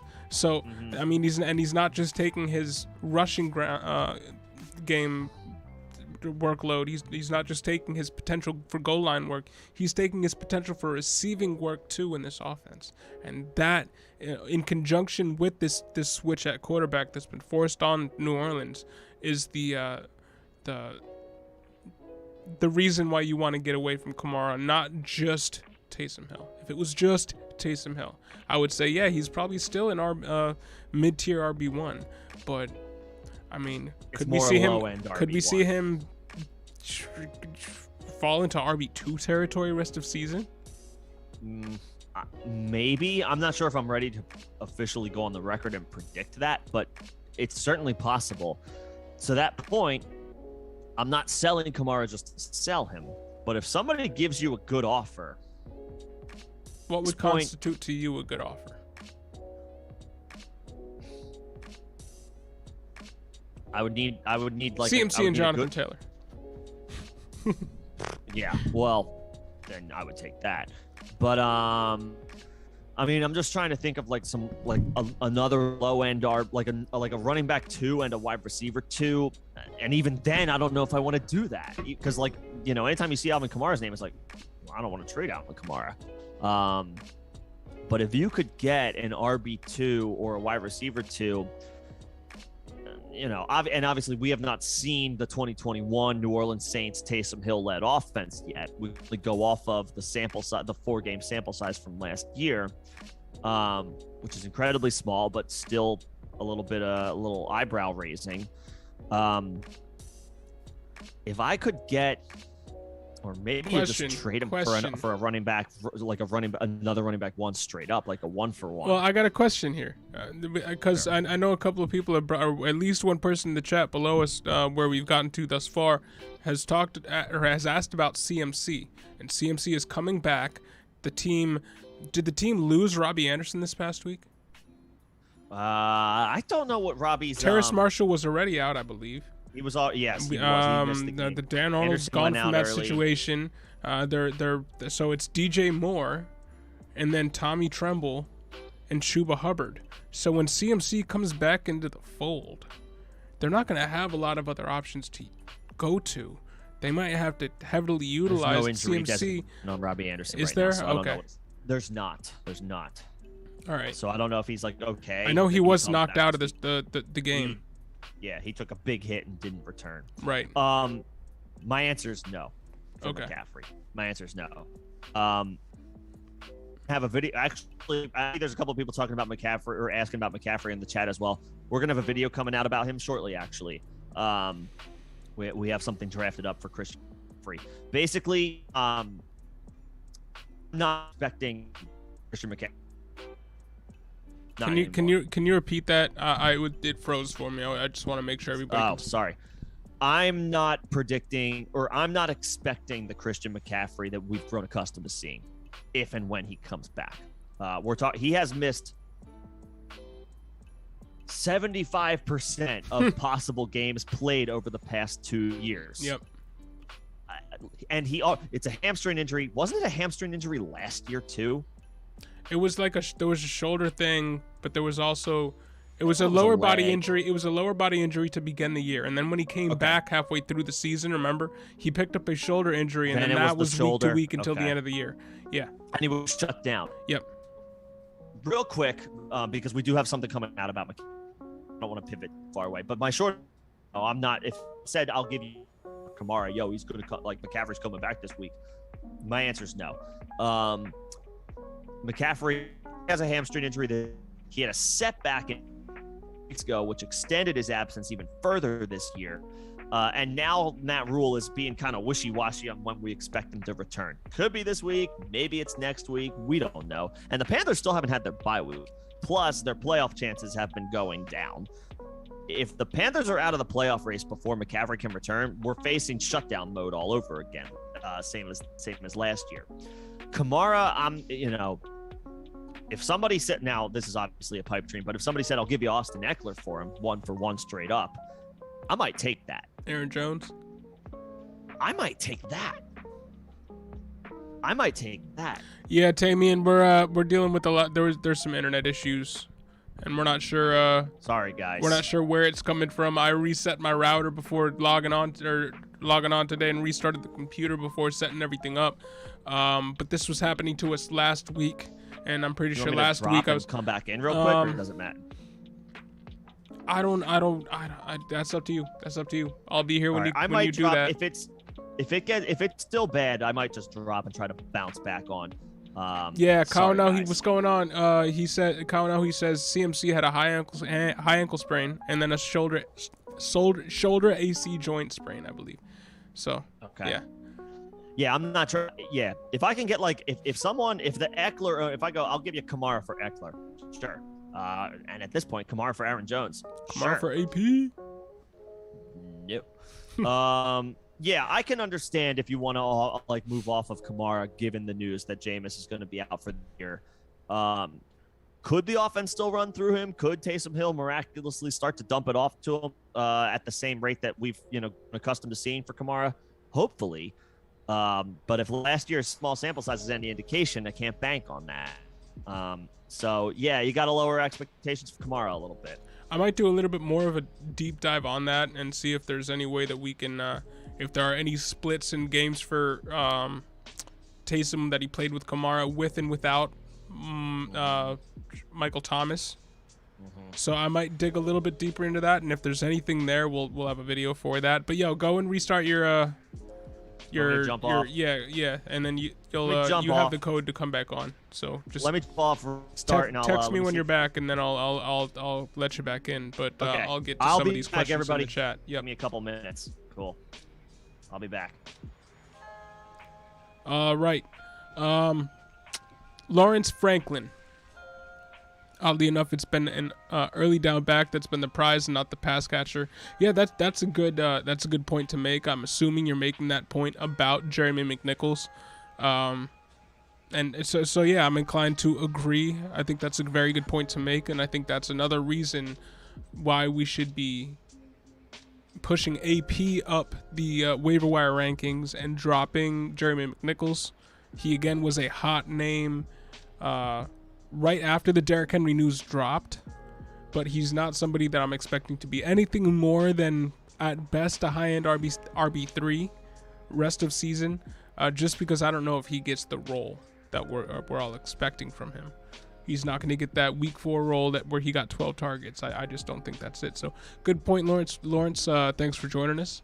Anthony Garcia, what's going on, bro? Yo, Nick had fun in Vegas. You can ask him again himself, or when he comes back. I'll tell him to go back up and read that one.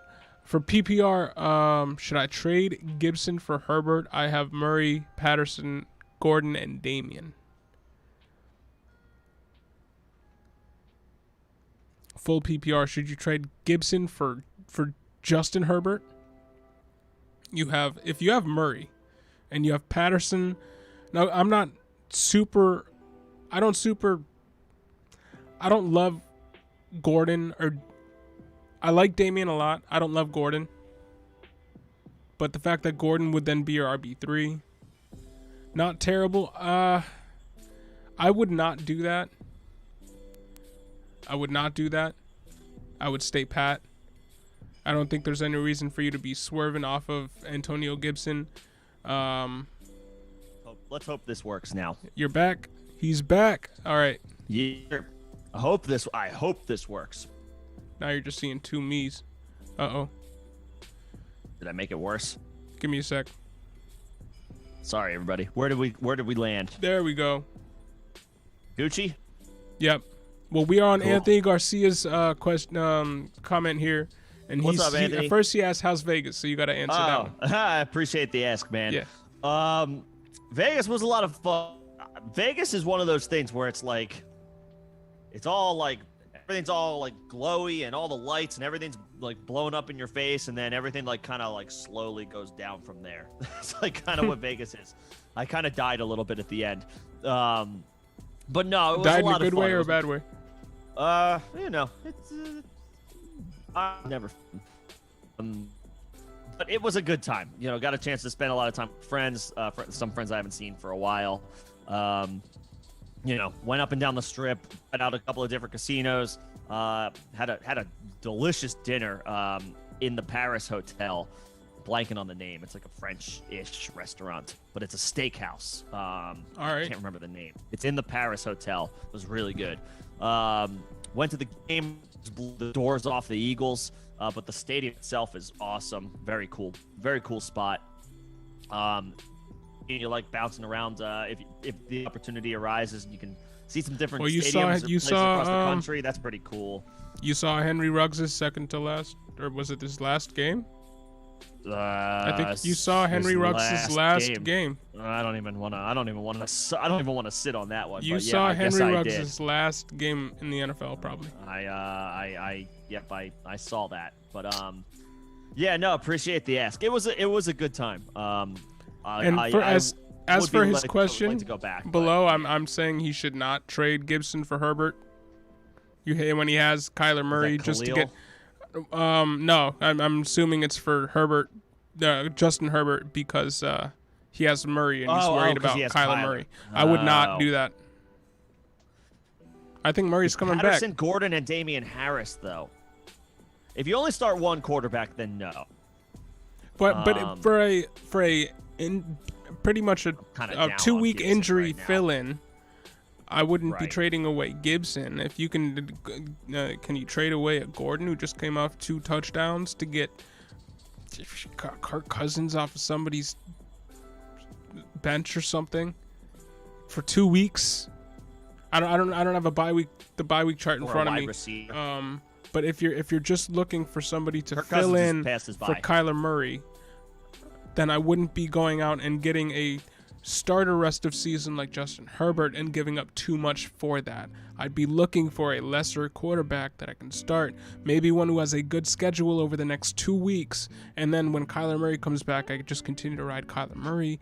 But I think still, Kirk Cousins is in Baltimore. but this then I week, still so I have don't know. Gibson if Gibson's arrow If he were to turns start it pointing, around. if his arrow starts pointing up, because again, He hit entering rock the bottom this season, week. he was thought of to be a top 10 running back, and if he can regain some of that magic, I would bet on him doing that, and I don't like the idea of trading away somebody who could start for your team for a quarterback who you're probably going to be benching after 3 weeks for the rest of the season. Yeah. And it would be a sell. It would be a sell low on Gibson. Right. So, to that point, I would probably hold. At this point with Gibson, I'm holding and hoping for the best because you're gonna get peanuts for him. I mean, he's still a running back, so somebody might give you a little something for him, but it's gonna be peanuts compared to what his early season value was. So, yeah, it's been rough sledding for Gibson this year outside of like a 3-game stretch where he made big plays and that buoyed it. It's been rough. Yep. But yeah, I would probably hang on to him. I saw Lawrence also mentioned it's like the early down back has been the waiver, has been the pick. Yeah, I got to that one when you were restarting. True. Okay, got it. We were But, talking I about mean, that with McNichols a little bit, but yeah, I that's true. got to that one. with McNichols. Yeah. Yeah, to that point. So if that trend continues, then Adrian Peterson is maybe the better That's what I got to. Trey S says I was offered Antonio Brown for James Conner in full PPR. My other receivers are Robert Woods, Jerry Jeudy, Michael Thomas, Allen Robinson. Running backs are Eckler, Henderson, Gaskin, Chris Carson. Thoughts? No. What I would be doing there I'd be trading away Michael Thomas, and I'd be trading away A-Rob over Antonio Brown because I don't A-Rob see. has no value. Well, I mean, if you could probably throw A-Rob and Chris Carson for James Conner and someone else. If you're dead set on getting James Conner, I wouldn't be trading away Antonio Brown because when he comes back in a few weeks, he's gonna step right back in and be a wide receiver 2. Whereas we're not sure if Michael Thomas is gonna step right in and be a wide receiver 2, and I don't think A-Rob is gonna be a wide receiver 2 rest of season. So I would rather have the wide receiver core of Robert Woods, Jerry Jeudy, Antonio Brown, whoever's left, than Robert Woods, Jerry Jeudy, Michael Thomas, A-Rob. You don't think Chris Carson? I just don't think that gets it done. You don't think Chris Carson and Allen Robinson for James Conner gets it done right now? No. Mr. Sell high on James Conner? You don't think I am Allen so Robinson high, but and Chris Carson? That's not a good. I don't think that's good enough. Allen Robinson. No, not to trade you. I'm just saying you could throw that out to somebody with the promising news that people got on Chris Carson, even though we are still advocating probably stay away from Chris Carson. But he did get some positive news thrown his way that he wants to practice next week, which that report is an empty report. It doesn't matter what he wants. But the report did come out that Chris Carson wants to practice next week. So the general consensus is then on that might be, okay, Chris Carson's coming back. I might be able to trade for a RB2 here. And the fact that I'm getting an RB2 and somebody who previously in another football life seemed to be a perennial wide receiver 1 in Allen Robinson. I mean, for how low people have been on James Conner outside of how he's played this year, I mean, I think Allen Robinson and Chris Carson for James Conner would get that done.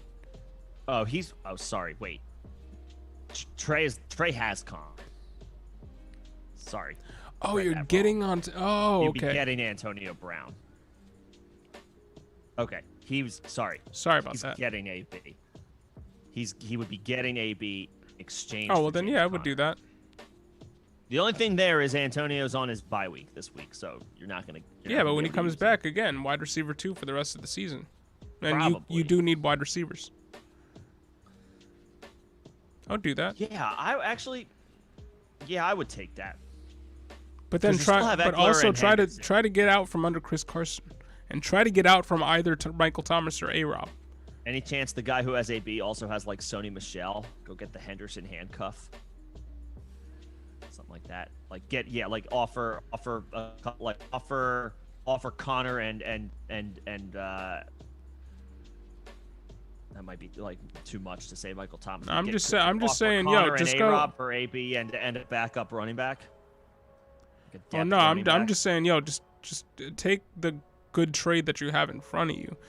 That's fine. Take AB over James Conner, and then go out with everybody in your league and try to trade Michael Thomas, A-Rob, and or Chris Carson, because I don't like the question marks that they represent for this season.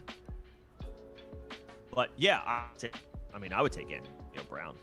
I know Connor's been doing it, and the Cardinals are good. The Cardinals have been good, so it's running back attached to a good offense. But if Kyler Murray misses a couple of weeks, that's going to hurt his stock. So getting AB now for Connor, actually, that might be a solid move. I have been a proponent of trading James Conner. As soon as the Cardinals come up against a few tougher opponents, where they're going to be in games more, they're going to switch back to using Chase Edmonds more. And then it's going to be James Conner not getting those touchdowns, and then he ends up with 15 rushes for 50 yards. And we get some of those stat lines that we were seeing in the beginning of the year where he wasn't catching any passes and he wasn't getting the touchdowns. So he was largely an RB3.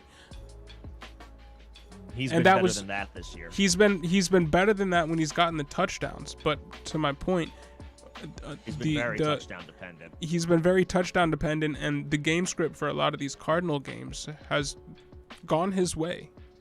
And if we saw the game script for the Cardinals go the other way for a stretch of games, we could see James Conner once again take the back seat to Chase Edmonds.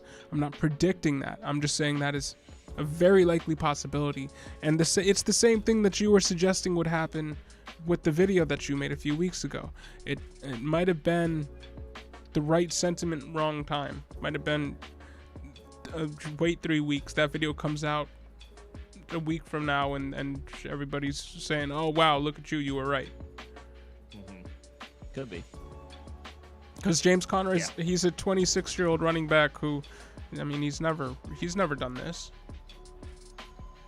He's never done this. He's the 1 year in Pittsburgh. Even in that year, he wasn't doing this. Getting lots of touchdowns. Yeah.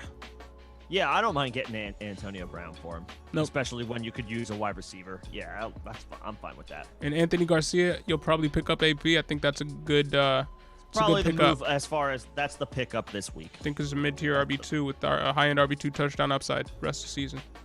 It's good for 20 touches. 20 touches on the ground at least. Oof. I mean, he could. And just I did do a little bit of I know I did a little bit of a deep dive on him over the past 3 years. He has averaged 4.2 yards per carry. Last season was his lowest yards per carry average. He was on the Detroit Lions, 3.9 yards per carry average. But those years before, when he was on the Washington football team, who was their quarterback? When AP was it Kirk? It wasn't. Nah. In 2018, like Haskins, 2019, Dwayne Haskins. It might have been Haskins, and then they mixed in a couple of other guys. Yeah. Because in the first, Alex Smith. It was Alex Smith. Yes. Yeah. Who, at the time, was still a pretty good quarterback before the injury. An AP on the first year he was in Washington was an RB2. He was RB16 and RB19 and standing in PPR. So There you go. And then he fell off a little bit, was more, I think, RB29 in standard and RB33 in PPR. And then the year in Detroit, he fell even further, and he was barely an RB3 pretty much while he was starting. I think the offense he's moving into is better than any of the offenses that he played on in the past 3 seasons, especially that Detroit team. That was just, I mean, it was just pretty terrible. But he did have Matt Stafford playing with him, so he did have at least had a good quarterback. It was just on one of the worst run teams in modern history. Sorry to all you Detroit Lions fans out there, but True. I don't know how much of that 3.9 yards per carry average dip was him going to the Lions.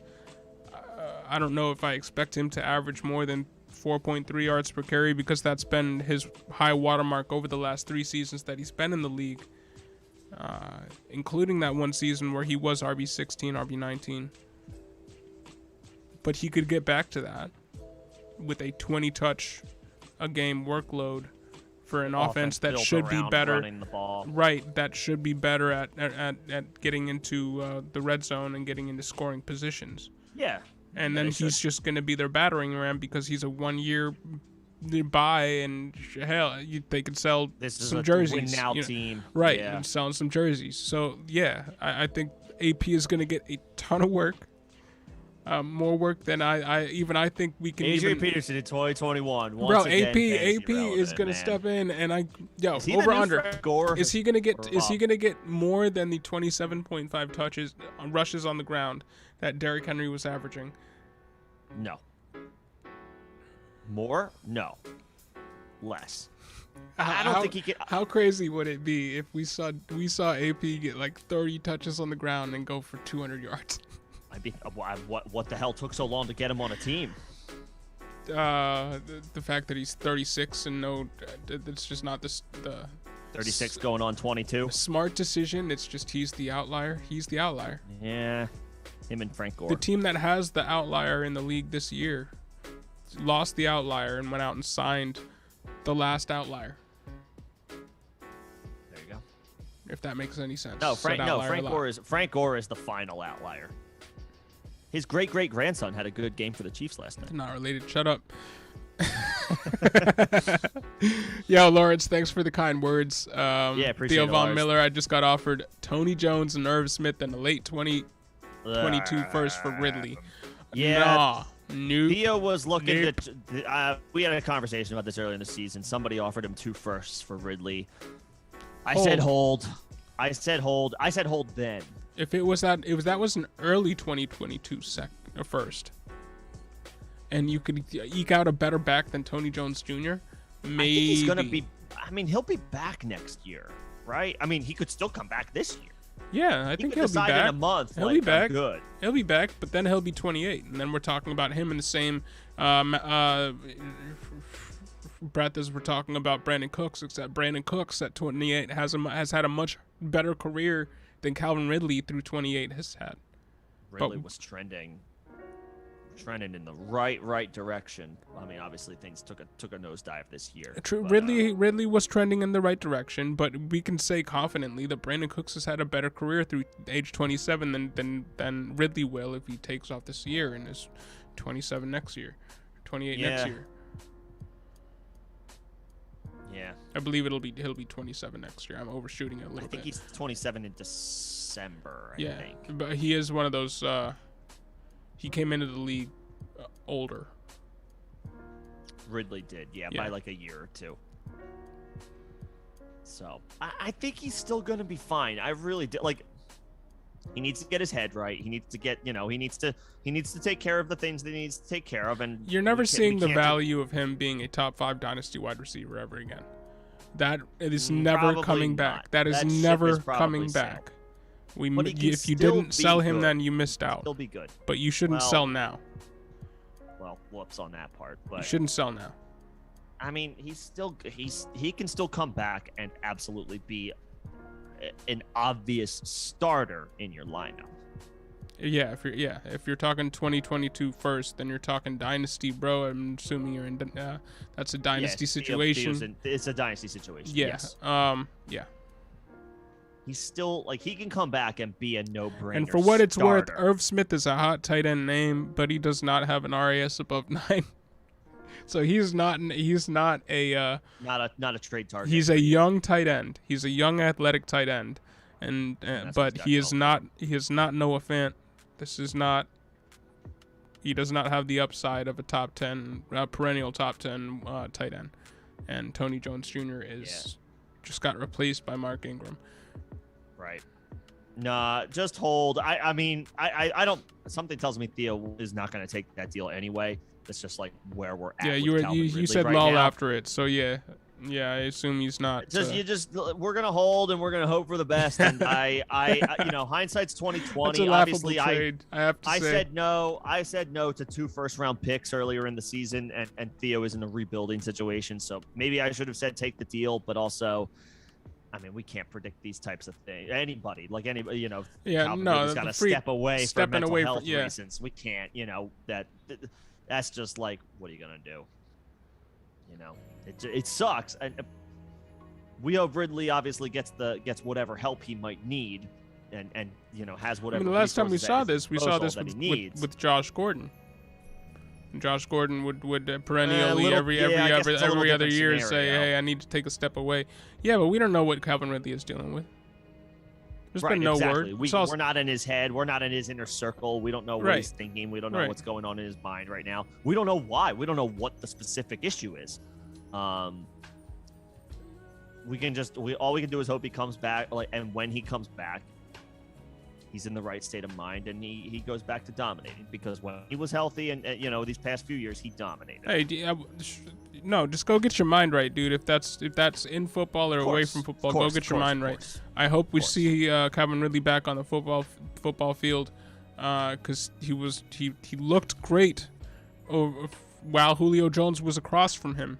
So I hope he comes back, and I hope he can realize his potential on the NFL field. But I hope he just starts feeling better about the entire situation in life, because that's it seems like he's going through some stuff. But Tamian Bashkaroff, what's going on? I do not think Henry's coming back for this season. I think it's an 8 to 10 week. Not the fantasy playoffs. Yeah, you got to assume it. You got to assume he's done. The NFL playoffs, maybe. You got to assume for the fantasy season. Would you trade CMC? Would you trade CMC to get some running back depth? So considering you basically lost CMC and Henry for the run, would you trade CMC? Tamian says see what you can get. He's got Kamara, Eckler, and Harris, and Saquon. There's nobody to trade for. Okay, well then trade away CMC for some wide You don't receivers. need CMC with that squad, bro. Nah. The Henry loss sucks, but Kamara, Eckler, Barkley, Henderson, you're good. Yeah, you're fine. You're and good. you just traded for Stafford, so you got the Stafford-Henderson stack.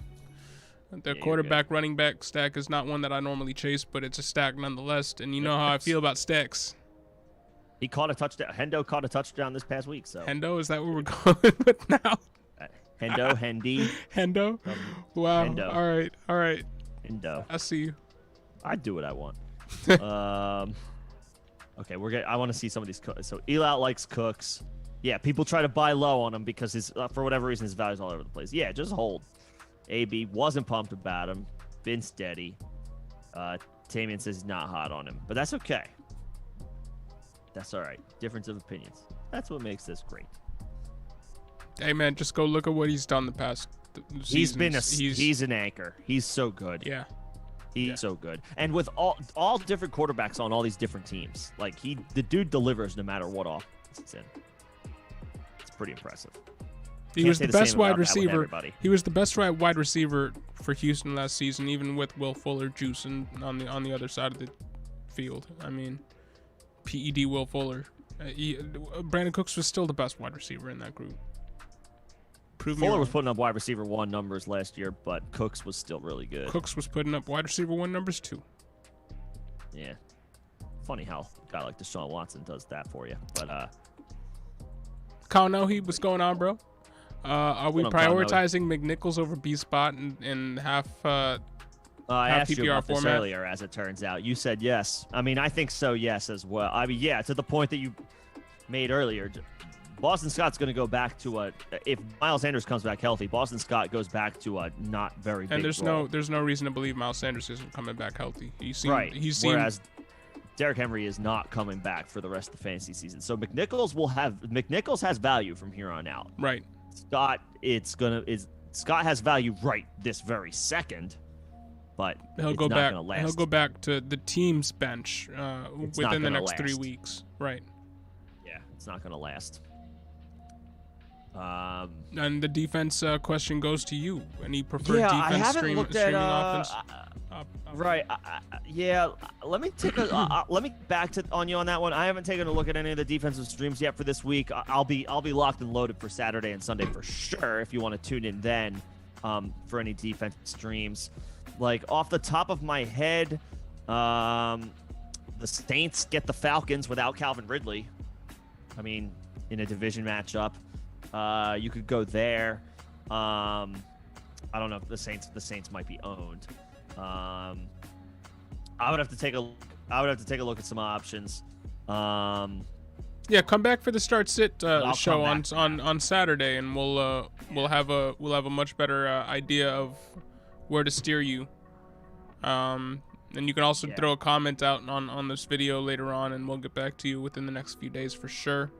Yeah, And we'll give you an informed an informed answer I'll have some there. defensive streams. I'll have some defense streams by Saturday and Sunday. If I see anything that comes to mind before the end of this stream, I'll throw it in here. But yeah, I gotta do my research for the week on that one. Yep. But thanks for joining us, Kanohi. You already know. Yeah, thanks as always. You already know. Elout, what's going on again? I have a lot of medium wide receivers where I can't decide who to drop. Slayton, Gage, T.Y. Hilton, and OBJ. Slayton. I would drop Slayton too. Slayton. Now I know he's like last man standing, but they should it's possible they get Galladay back, and I think Tony will just play through this hand thing that he's dealing with because he played in the game with the hand injury that he was dealing with. So I think Slayton's still going to be even with the worst of those four. Yeah, and even with the injuries to that wide receiver core, he's still going to be the third wide receiver. Yeah. So yeah, I'm going cutting Slayton there because again, and at least another drop or two last. And night. yeah, and if you want to pick him back up again, I think you'll be able to. I don't think anybody's rushing to pick Slayton up right now. So Slayton. And is Ty out? Ty got hurt too, didn't he? He got hurt and part of the game, or missed a good chunk of the game. I didn't see what the injury specifically was. I mean, Ty would probably be number 2 for me as far as a drop of those options. Yep, and actually it's another concussion. Damn. He's already ruled out for this week. It's unfortunate, bro. It is. It's not the end of Ty's career that I would have liked to see. I would still drop Slayton. At least with too. Ty, there's still like 5-6 weeks for him to get right, or left in the fantasy season to somehow be involved. I would still drop Slayton first. I would drop a healthy Slayton over a concussed T.Y. Hilton. Wow. Them's fighting words, bro. I'm sorry. I don't mean this to be nothing personal. Oh, I don't think anything of Darius Slayton. I don't still think got that happy Halloween notification coming up. Let me see if I can change that. Oops. That's only just a couple days ago. People might still be celebrating. You never know. Get that candy. Right. Tamian, when will CMC come back? It's been kind of vague. It's been kind of up in the air. Matt Rule was kind of wishy-washy about it when asked about it today. Like, he could return this week. He's expected to practice tomorrow. But he kind of also said, like, it might be week 10 as well. Yeah. This point, I'm not holding my breath on McCaffrey. And I'm not expecting the Christian McCaffrey of old anymore. I think even if he comes back, I can't imagine the Panthers give him 30 touches. I think Chuba stays mixed in. Not with his health concerns of late. And once the Panthers, if they fall out of the playoff race, because they're hanging on by a thread already, because the Bucks and the Saints are well ahead of them, we're looking at a shutdown again. I don't think McCaffrey is the McCaffrey even when he comes back. Yeah, and isn't he only 25? He's not old. Yeah. He's just piling up tons of injuries. He's missed 3/4 of his games the past 2 years. Like that's not good. It's nothing to sneeze at. Yeah. If that old mantra is true, best ability is availability, McCaffrey's best ability has not been very, very good recently. So yeah. I'm not holding my breath on McCaffrey. Just not. And Tamian, what will AP average per game? In terms of touches, I'm predicting anywhere from 20 to 22. I think 20 sounds. I think he 20 gets sounds about right. 20. I think he could get more depending on how if this team continues to like commit to the run the way that they have, because they've been the number one rushing team in the league through 8 games, and that included the game in which Derrick Henry went out. They were still the number one team in the league rushing last week. So 20 touches, 22 touches per game. Yeah, at a 3.9 yards per carry average. If we were to take his yards per carry average into the equation, that's 80-something yards, which would right? Is my math off? Like 20 carries. 22 carries for 3.9 yards per carry average. 22 carries. Crap. Huh? 22 times 3. Like if you're just going off of his most recent. I got 85, 86. Yeah, that would rank top 8 in the league for yards per game on the ground. Yards per game on the ground, that would rank top. I think that's top 6. Okay. I think Derrick Henry's over 100, and then there's Nick Chubb. And I'd have to look at the numbers, but there aren't many other running backs that are averaging in the 80 yards per game. So even with 3.9 yards per carry average, if he gets 22 touches, which is 5.5 less, 6.5 less than what Derrick Henry was getting on a week-to-week basis, he's still an RB1 by workload alone. And I'm predicting he'll be an RB2 because regression, and he's 36. But possible. Yo, AP could find his way to some RB1 weeks, and I don't think that that's crazy. I really don't. That would be wild. That would be wild. It would be wild. It would be wild, but we've seen wild from AP before. I'm not one to count him out. Yep. I thought it was wild when he came back and was playing meaningful snaps and doing well with them for the Washington football team before the name change in 2018. Yeah, he did. He did do well. I thought that was crazy because we had seen him on the Saints, we had seen him on the Cardinals before that, and he didn't look like the same running back. I thought, okay, AP's done. This is the victory lap for AP. He's just picking up jerseys now at this point. And then he went to the Washington football team, and he was a legitimate fantasy contributor. And it was just like, okay, AP, look at you. And then he did it again the year later. At this point, I'm done. I'm done doubting him or whatever. Yeah, and then he was on Detroit last season, and DeAndre Swift went down for like 10 games, and AP was in there as their number one running back, and he was like a low end RB2. High-end RB3. And that is on, like, the Lions, bro. True. Yeah. They did have Stafford. Yeah, but he. Well, this Titans offense is pretty good, too. Yeah, I mean, I think he could be an RB2. I would be stunned if he had an RB1 week, but maybe not at this point. I don't think we should be stunned. I think AP surprises us. I mean, we've seen Cordarrelle Patterson, 31-year-old, never done it before. Cordarrelle Patterson be a wide receiver 1, running back 1 all season. Well, he's got no wear and tear. Neither He's got is AP. no wear and tear. What are you talking about? It's AP, bro. He doesn't He's know got what 6,000 what carries. wear and tear is, bro. He came back from an ACL and ran for 2,000 yards. True. All right. He did that Just like AP. 4 weeks later. Yeah. I'm exaggerating, but yeah. Yo, don't count AP out, bro. I'm done AP counting tears AP a out. ligament, AP, goes into the locker room at halftime. AP just has put never. some tape on it, I'm good. AP can probably run right now and look like he's never ran in the NFL in his life, or never taken a hit in his life in the NFL. We shall see. It's AP, bro. All right, I'm gonna move on here. I just keep wanting to talk about AP. I'm done talking about AP. Sorry. But AD, I guess technically AD. He's all day. Whatever.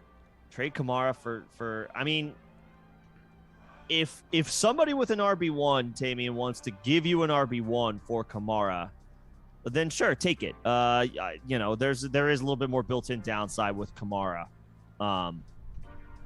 with Taysom Hill in there. Yeah, yo, if you can get Swift, yes.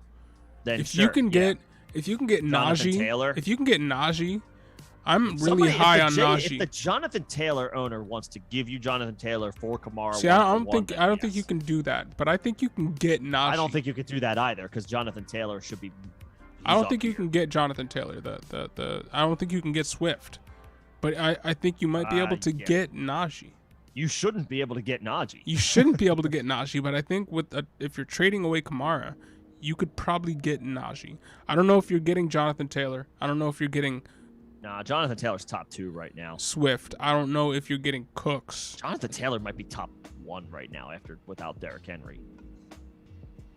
Taylor might be the top back right now for fantasy. I don't know. I'd have to look into that. I'd be trying to see if you can get Najee. Just hit up the Najee owner. See if you get Najee. Kamara. Yeah. Because he's got no competition. His competition's Benny Snell and Anthony McFarland, who's been on IR forever, and I think he's just going to continue to be on still IR. On IR? I believe so. Gross. And with Juju out and Ebron out, he's going to get more passes around the line of scrimmage, which just boosts his floor. And I like Najee rest of the season. So if you can get Kamara, if you can get away from Kamara and get Najee, I don't think you're dropping off very much, and you might be able to, if you can get the right owner at the right time, get a little more. I don't know. Mm-hmm. And yeah, we got some lag going on, but we'll try to get on the better side. Yeah, we'll get on the better side of that before long. We're just having some technical difficulties the past 2 streams, but that won't happen moving forward, hopefully. Theo Von Miller, I got offered Irv Smith and Tony Jones Jr. and a 3rd for Hollywood Brown. No. Can they make it a 2nd? I still no. Yeah, and I don't really love Irv Smith and Tony Jones Jr. I've already keep Hollywood.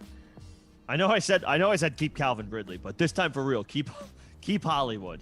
For that package, that's not enough. I'm not trying to go and get Irv Smith right now. That's not enough. I'm not. Yeah, a 3rd ain't enough. How old is Hollywood? How old? Like 20, 24? He's 24. 23, 24? I mean, Theo, if you can get that 2 first-round pick package for Hollywood, then maybe, but not that package. You're trying to get a 2 first-round pick for Hollywood Brown? Are you crazy? He's 24. He's having a wide receiver 1 year. Nobody's giving up 2 first-round picks for Hollywood Brown. Well, I'm not taking Irv Smith, Tony Jones, and a 3rd. Well, yeah, but nobody's giving up his mother. I'm asking. Look, the point is, I guess I was alluding to the fact that Theo was offered earlier in the season 2 firsts for Ridley. Yeah, so I just immediately went there to see, like, if you could get that for Hollywood, then sure. But I'm not yet. Hollywood's been it's not like he's been a middling wide receiver too. Hollywood's been an anchor this year. So it's not like so unreasonable. Yeah, it is. I don't think if I'm giving up 2 first-round picks, I better be getting a top 10 wide receiver. And I like Hollywood. Hollywood ain't a top 10 wide receiver. He might have performed like one through 7 weeks, but he's still not a top 10 wide receiver. I'm sorry. I'm just saying. But yeah, no. The answer to that. If you could probably get offer is JT, then go try to get JT. But I think yeah, Tammy. I If think you that can might get him, be do that it because he's the best. He's the best back in the league. I don't know if he can do it, but. Purposes. And yeah, Trey S., you're tossing Connor. Oh man. Yeah, sorry. No, like that that. was we were confused about his. Yeah. We were confused about his. Sorry about that. No, go get Antonio if you can. What's up, Chuck, man? But I like that wording though. Tossing Connor. I like that. Yeah, toss him out. Get him out. Lost Russ, got Gibson, blah. Lockett came to life this week. And he lost Henry. Yeah, I mean that's just shitty circumstances. I mean, if you're looking to make a move, let us know who your roster or what your roster looks like. Let's see if we can help you out there. But yeah, it's a little rough. Well, Wilson should be coming back soon, maybe after the bye week. And then you got that Russ Lockett stack again. Gibson, you're probably you gotta ride and hope for the best. You're probably gonna get pennies on the dollar on any offer. So to that point, I wouldn't trade. Yeah, I'm not one to sell low on anybody, especially studs. Unless you absolutely have to. I'm not one to sell low. So I'd hold on to Gibson and hope for better days. But thanks for joining us, Chuck, man. You already know. Yeah. B-Dubs, what's going on? Knox or Logan Thomas rest of season? While there is a report that just came out today that Logan Thomas is going to be back by week 9. Back after week 9. After week 9. This is their bye week. This is Washington's bye week this coming week. So week 10 he should return. There was also a report yesterday that Dawson Knox is day to day with his hand injury. So yeah, sounds like I was expecting Dawson Knox to be week to week at this point, but day to day is a much better sign. Rest of season, it's tough. Dawson Knox had the higher ceiling over the course of games where they were both healthy, but I mean, we've seen the reemergence kind of Cole Beasley, so we don't know if they go all the way back Dawson Knox's way. It's encouraging that they can if they need to, but the Washington football team is going to need Logan Thomas when he comes back. It's going to be Terry McLaurin and Logan Thomas, with Gibson struggling, J.D. McKissick the only other real target they can trust in the pass game. They're going to be throwing to Logan Thomas a lot. So I think it's the floor play is Logan Thomas and the ceiling play is Knox. But I would say my answer is Knox regardless. I'll be honest. My answer is Knox regardless. Washington's a train wreck. I like players on good teams. I like players on good teams, but as far as it's a stacked team, and we don't know if they go back to using Knox in the beginning of the way they were using him in the beginning of the season at the expense of Cole Beasley, because Cole Beasley has had a little bit of a resurgence over the past few weeks. I was right about Cole Beasley this week. That's right. Thank you for that reminder. They could try to mix him in a little bit more, which would come at the expense of Knox. Am I fading Knox rest of season? No, I think Knox is still the higher ceiling option. But I think the floor play is still Logan Thomas. Logan Thomas just got a contract from this team. They're not going to start playing Ricky Seals-Jones over him. They just gave him a 4-year contract. Logan Thomas is going to be the starter over Ricky Seals-Jones, and he will be the second highest targeted player on this Washington football team that is a mess, that is going to have to throw, and is scrappy, and Heineke isn't afraid to just YOLO a ball out there. And I think that Logan Thomas, he does stink, but I think Logan Thomas can still be a beneficiary of that. Josh Allen doesn't. Again, higher ceiling play. Dawson Knox. Logan Thomas, higher floor play. I stand by that. So who's your rest of season call? The question is rest of season. Who would you rather have? I'm going high upside play. I'm going Dawson Knox, but yeah, I'm going Knox. Logan Thomas is still the floor play. Fine, but I don't want him over. I don't play full. I don't often go for the floor play. That's not usually my play in fantasy. If I have the choice to go high upside, high variance, I'm going high upside, high variance. Especially tight end. Yep. Yeah, give me Knox of season. Yep. And then start 2, Cordero. He's automatically in. I'd start Mitchell over Darrell Williams with how Gore did this past week. Yeah, and with CEH Frank probably Gore being the 6th. probably being healthy I'm again. gonna keep making that joke. Yeah, shut up. Frank Gore the 6th came in and ruined everybody's start last night for the Chiefs. I don't know that continues, but yeah, I'm playing Elijah Mitchell. Yep, Elijah Mitchell and CPAT for me. Yep. Sitting Darrell Williams. Rico Baptiste, what's going on, bro? What's up, Rico? Got offered Devontae Adams and Gaskin for my Pittman, Joe Burrow, and Eli Mitchell. I would probably do that. Who's your other quarterback option? And what? Who's your other quarterback other option? Josh Allen, my team now. Josh Allen, yeah. If you can trade away, Joe Burrow and Pittman to get Devontae Adams, and I mean you're giving Mitchell to get Gaskin, I would do that. Oh wait. He has Adams and Gaskin. Oh. He would be Rico would be acquiring Pittman, Burrow. No. And is it Superflex?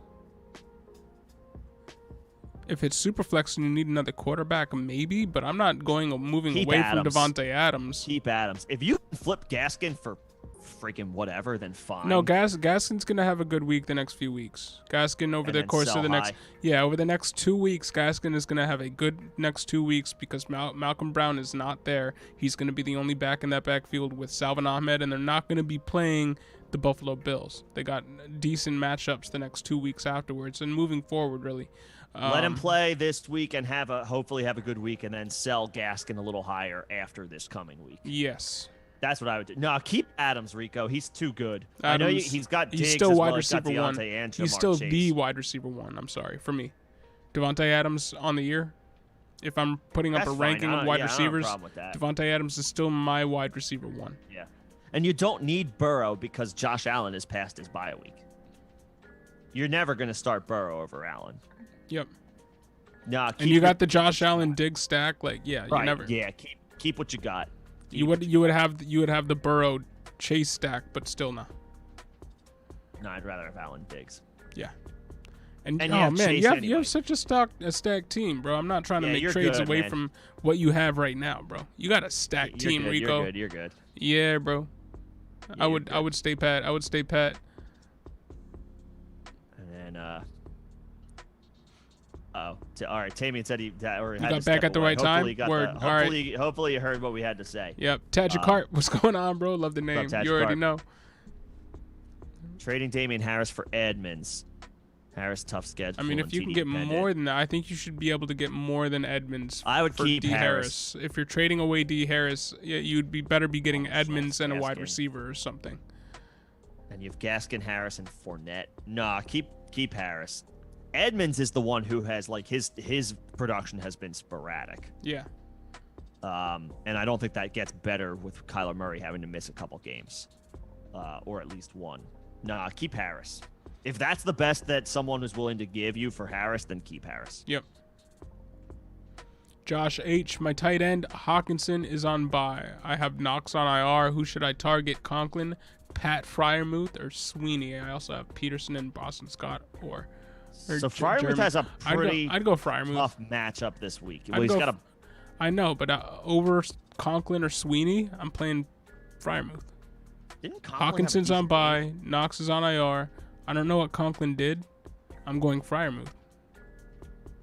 This week he's got the worst matchup by the numbers. And Conklin had a good game. Did he? 5 catches, 57 yards on 7 targets. I mean, that's a decent game. That's a low end tight end one on any given week. 5 for 57. You don't think Pat Freiermuth? You don't think Pat Freiermuth can get 5 for 57 in a bad matchup? I mean, didn't he do it this past week? Yeah, no. I mean, look, this again. I know I don't want to get sucked too much into the matchup game, but Freiermuth is facing the Bears. They give up not the fewest points to the tight end. Conklin gets the Baltimore Ravens, who, believe it or not, are giving up tons of production to the tight end. 16.2 fantasy points to opposing tight ends, and the Bears are giving up 5.1. So that's quite the that's quite the Josh. yeah. Conklin. Yeah, Also, I see Elout's got to leave. Thanks for stopping by, Elout. Thanks, bro. Appreciate it. Thanks for stopping by. Appreciate your 1:30 questions. in the morning there. Yeah, appreciate it. Go to bed, bro. Yeah, go get some rest. Yeah, I mean that the disparity in points there is so huge. 5 to 16. I'm going Conklin, even though everything in my heart says I should be going Freiermuth, but Conklin. And Ebron comes back this week. I was, even if he doesn't, Conklin. And then Peterson or Boston Scott. We've hammered this one at length. I think it's Peterson. I think the pickup this week is Peterson. Yep. The pickup this week is Peterson. He should step in and take on, 60 to 75% of the Derrick Henry workload. Yeah, if he gets 60%, maybe a little more. If he gets 60% of what Derrick Henry was getting, there's a good chance he's still a back end RB1. Yep. If he's just even a little bit, Derrick Henry was so so much far ahead of the pack, so far ahead of everybody else. 60% of what he was giving you is still low end RB1 value. It's Peterson. Crazy. I mean, it's crazy, but we're there now. Peterson should be a really good pickup. Tamian, that bleeds right into your question, but should you take AP or just take the Saints defense to hold them for the last 5 games? Hold the Saints defense. You got Tamian's loaded at running, but you don't need Adrian Peterson. You got Kamara, you got Henderson, you got a bunch of other dudes, Eckler. Hold the Saints defense. But yo, go and get JT right now, bro. If you can, go do it. Go get it right now. Go do it. It's like put it in the chat. Put it in the chat when you do it. I want to see it. Do it. If you make that happen, then manifest, bro. Manifest. Get that. Freaking dose. Get that. Kudos. Yes, that would be awesome. That would be wild. Kyle, no, is Taysom Hill worth rostering? 10-team PPR starter is Tannehill right now. Yes, I mean Tannehill has been a little bit better, and he's going to have to throw a little bit more now without Derrick Henry. Taysom Hill is, he's a little not mode. He runs. He's a gadget running quarterback. He could throw for 100 yards and he'll still be fantasy. Yeah, and he's past his bye week. The Saints had an early bye week. Yeah, Hill is viable. See, it's getting dark on my screen. I got to turn a light on. But 2 of Taysom Hill's 4 starts in 2020 came against the Atlanta Falcons, and he boat raced them. Guess who he gets this week? The Atlanta Falcons. Hey. Hill is startable this week, assuming he clears the concussion protocol, which by all accounts it looks like he will. Let me get a light on in here, but let's do it up. Balls be swinging. What's going on? Thanks for joining us. Got one claim this week, or the first claim this week. I'm not sure. Jamal Agnew, Dan Arnold, Russell Gage, Mark Ingram, Jordan Howard, Boston Scott. I'd go after AP, bro. Been over it before. I'd go after AP over all those guys. Xavier Dobbs, top 3 kickers to stream this week. Evan McPherson, and then maybe Young Wei. But then again, Evan McPherson again. He's the dial-on right now of kickers. Just go out and get Evan McPherson. Yeah, he didn't have as good of a game as I hoped he would. I'm trying to be you, bro. I'm trying to advocate the good kickers. I'm just being an echo chamber for you. Every time you were asked about a kicker last week or in the past few weeks, you've said Evan McPherson. Well, I was right 2 weeks ago. I was less right about him this past week, but I still like him rest of the season. Who do the Vikings get? Greg Joseph had a strong game on Sunday night. I definitely like Greg Joseph. Looks like the Vikings finally found a good kicker. They're in Baltimore. Okay, maybe not this week for Greg Joseph. Baltimore's not giving up a ton of kicker points. Stupid kicker questions. Like a Dustin Hopkins. Stupid kicker questions. Chase McLaughlin is still is a solid option for Cleveland. I think they get Cincinnati this week, so could be good. And then Wei Koo looks like he was off to a slow start this year. Looks like he's riding the ship a little bit. And without Calvin Ridley, expect the Falcons offense to stall out a few extra times. So, yeah, McPherson. I still am a believer in Evan McPherson. I call him Evan McGoatson. Maybe a little early for a rookie, but I don't care. A little bit. I don't care. McPherson, Chase McLaughlin for the Browns, Greg Joseph for the Vikings, and Yunwei. If Yunwei Koo is still out there, it looks like he's returned to form. Yep. Because he likely got dropped in a lot of leagues after the first couple of weeks. I'm gonna say yep, like I know what you're talking about kickers and degree. And if anybody dropped Tyler Bass after his bye week, yeah, we got a bass question in there. Yeah, go get bass over everybody, bro. Yep. Go bass fishing. Hey. Yep. What's your Yo, Xavier, appreciate the question. Also, what's good? Hope y'all. Hey, thanks, bro. Yeah, appreciate that. We are. Balls be swinging. Appreciate the username and the Kamara hashtag. and JJ for JT and Deontay. Who wins? I mean, JT and Deontay. JT at Deontay's side. Yeah. Are you saying you can get that done? If you can get that done, then go ahead and just do it. Do it. Are you guys confident in Boston Scott this week? I have Lenny on bye, Demon out, so I have to play him probably. No. Boston Scott. Well, the Chargers are giving up. Like again, they're giving up a lot. I agree. I don't want to chase running backs, points, but the Chargers are giving up a lot of points. See if you can go get AP, bro. Spend the rest of your fab on AB, and then you can play AP the rest of the season. If he's not out there, though, let's say Xavier can't get him. Who's got AP on the roster already?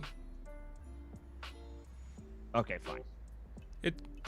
Just gotta wait for All right, waivers. yeah, if you can get Peterson, because of waiver. If you can get Peterson, Xavier, get Adrian Peterson. If you miss out on, well, maybe he's just insinuating he does the number one waiver claim and he feels like you can't get him. Maybe that's the case. But if you can get Peterson, he would be the guy. Next man up, Boston Scott is definitely. Oh, AP got swooped overnight because free agency. Oh man, you gotta. So the waivers go through right after the Monday night game. Wow. Okay. Or no, he wasn't claimed yet. Maybe somebody like proactively. Sneaky. Proactively. Picked him up. That is sneaky as hell. Yeah. But that's illegal. Like that could be done in any Yahoo league. If he was a free agent, like prior to the Titans signing him, anybody could have picked him up, even on Sunday night. Yeah. Okay. I mean, look, Boston Scott should have another role this week. Should have another like decent role this week. Yeah, but the matchup. I know the Chargers are a good matchup. It's not the Detroit Lions.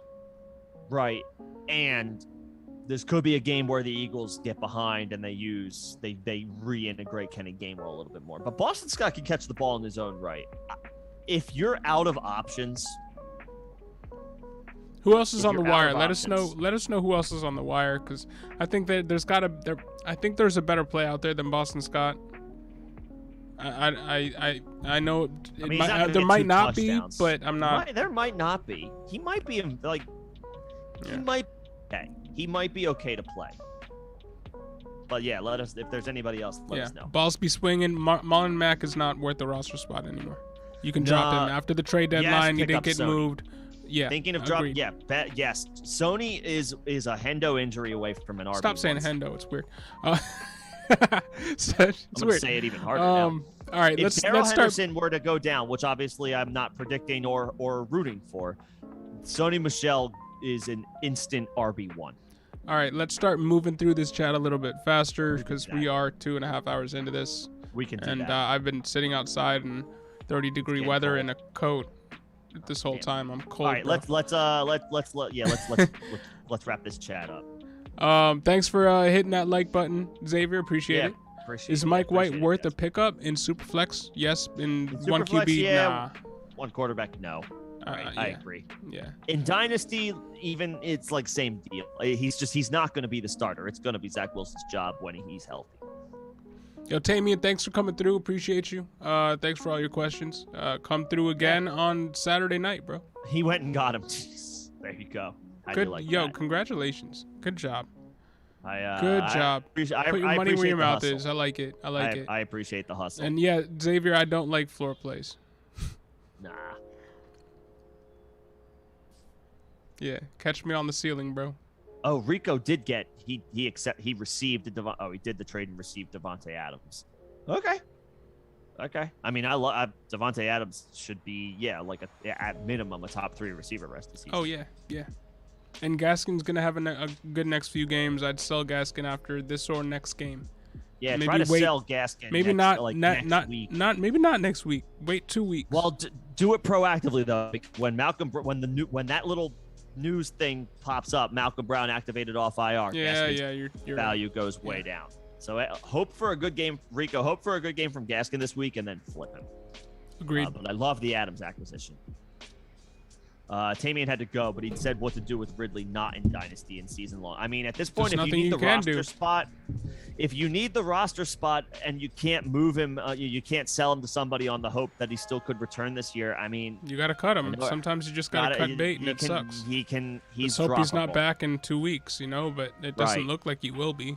We have no He's rumblings droppable. on whatever his situation is. It doesn't look like he it's could be back in a month. It doesn't sound like it's something it is going to be resolved. Or it doesn't sound like it's something that's going to be resolved quickly because he didn't go with the team the last game before. He was out with a personal issue the game before he made that announcement. So it's something that he's been dealing with for a little bit. He thought maybe he could get it under control in 1 week, and that wasn't the case. He needs to step all the way away. That's the only thing we know for concretely about the whole situation. We don't know reasons or rationale or whatever. We just know that he needed to take a extended absence. It wasn't we can continue to hold him out for another week and then he'll come back and he'll be good to go. So I'm not of the belief that he's going to be coming back in 2 weeks all ready to go. I'm of the belief that we are going to need to expect a longer absence for Calvin Ridley because this isn't something clearly that he could address and get right in 1 game or 2 games. So you just got to cut bait. And I don't think that I don't think cutting him is going to come back and haunt you later on in the season. If it's not, probably not. It would take a miraculous turnaround for him in order for that to happen. Yep. And while we can't bank on it. Yep. Rico Baptiste. Yep. I got you with respect to your the trade. Good trade. Yeah, good. Solid trade. Adams. Yep.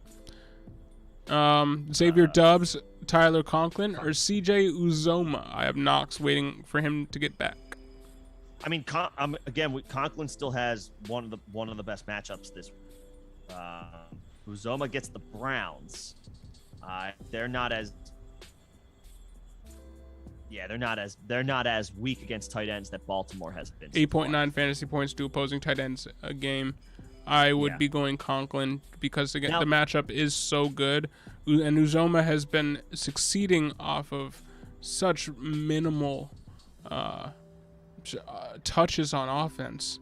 I don't know if his efficiency is going to continue. He's been arguably the most efficient tight end in the league outside of Dawson Knox, and he's been the most efficient tight end in the league since Dawson Knox has been out, for sure. But are we to expect that efficiency to continue? I don't know, especially with Higgins having taken a back seat over the last few games. Maybe he gets involved more moving forward. I would go Conklin. I'd go Conklin if you're just waiting until Knox gets back.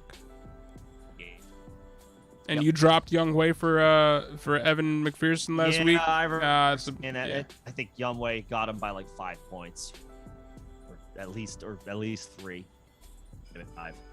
So not my best call, but I still like McPherson rest of season. And Evan or Mahomes, what? He's talking about? Talking about Evan McPherson. Evan's the GOAT. But but Bass over McPherson. If Bass is available, then yeah. All right, when you got to the question, they accepted it. All right. There you go. AP got swooped overnight. Yeah. Iron Never Lies. Yo, thanks for joining us. Yo, what's going on? Should I trade? Hendo. Yeah, Hendo. Here we go. Boom. And and Keenan Allen for Swift and Dynasty. And then I would have Najee and Swift RB2 and RB3 for me in Dynasty. Yeah. Yes. I like Henderson.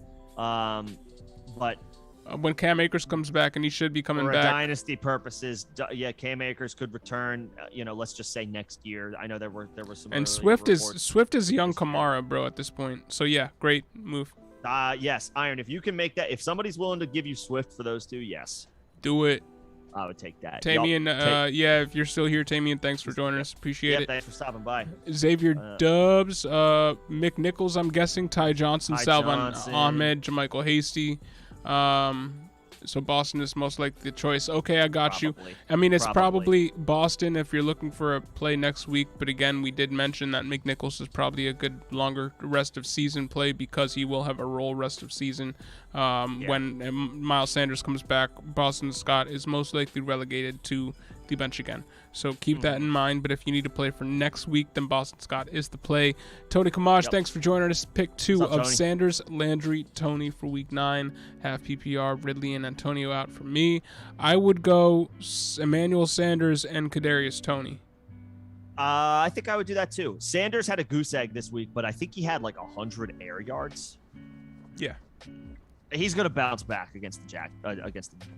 Sanders and Toney. And Sterling Shepard might miss this week. I don't know what his injury status is.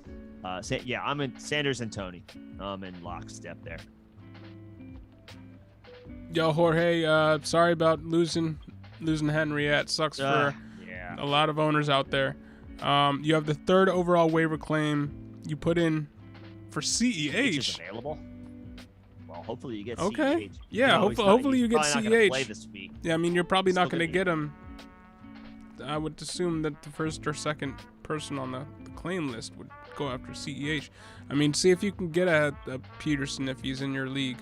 The trade deadline this year, but CEH for fantasy purposes was pretty garbage. There were some very impactful moves made on the defensive side of the ball, but for fantasy purposes, no, we did not see movement. The biggest news of this week really is all player stepping away, player getting injured, player killing somebody in a car crash.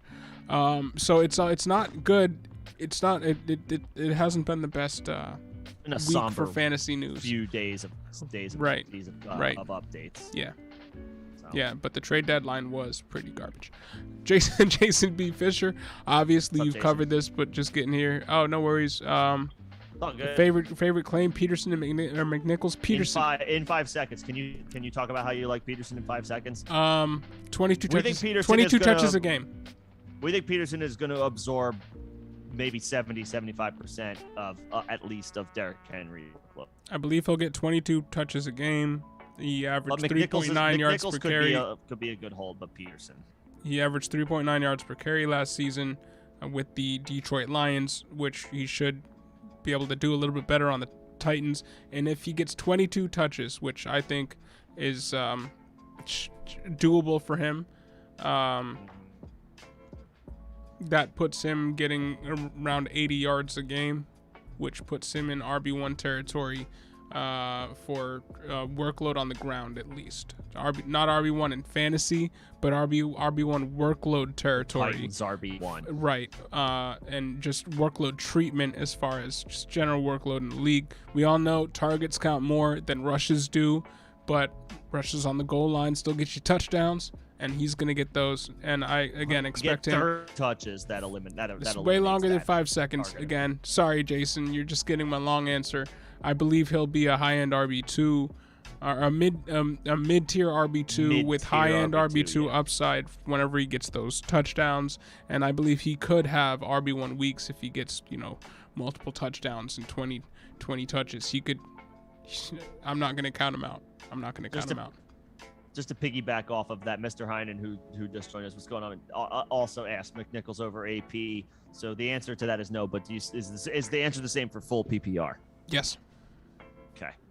So, yeah, Mr. Heinen, short version. If you didn't, all of it, basically, no. Yeah, but I want to give a shout out to Mr. Heinen. Thank you, Mr. Heinen, for commenting on the video that we put out yesterday, letting everybody know that AP, and me included, that AP was working out with Tennessee. I didn't know that until you threw that into the comment section, so I appreciate that. Thank you for doing so. And that's what sparked me to do a video on AP, and it made the McNichols video, obviously, that I did yesterday kind of obsolete, because the McNichols video that I made was not including the signing for AP.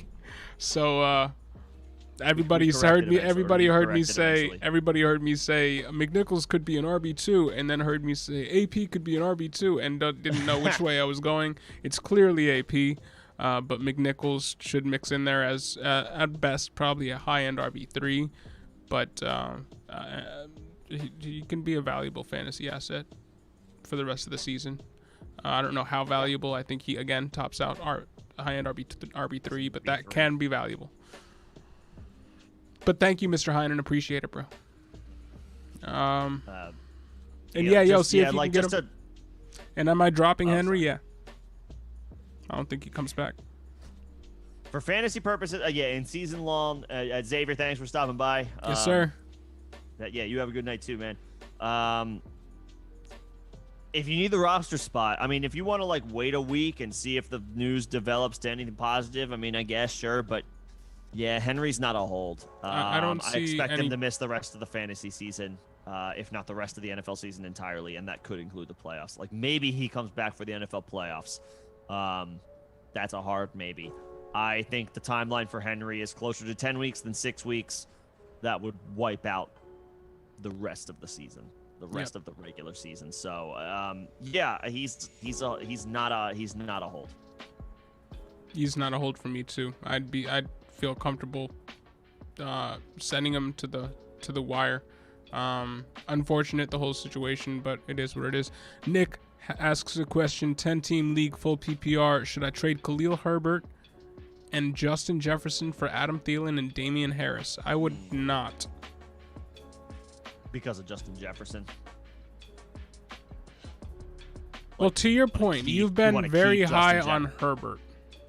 Damian Harris is clearly still not their complete workhorse. They still are dead set on getting other running backs involved into the game plan on a weekly basis in New England.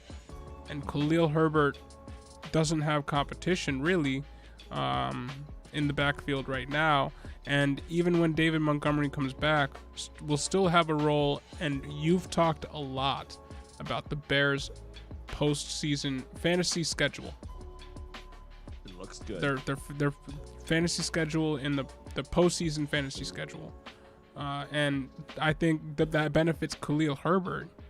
And if you're looking at what their workloads will be, I think Damian Harris and Khalil Herbert's workloads could look more similar than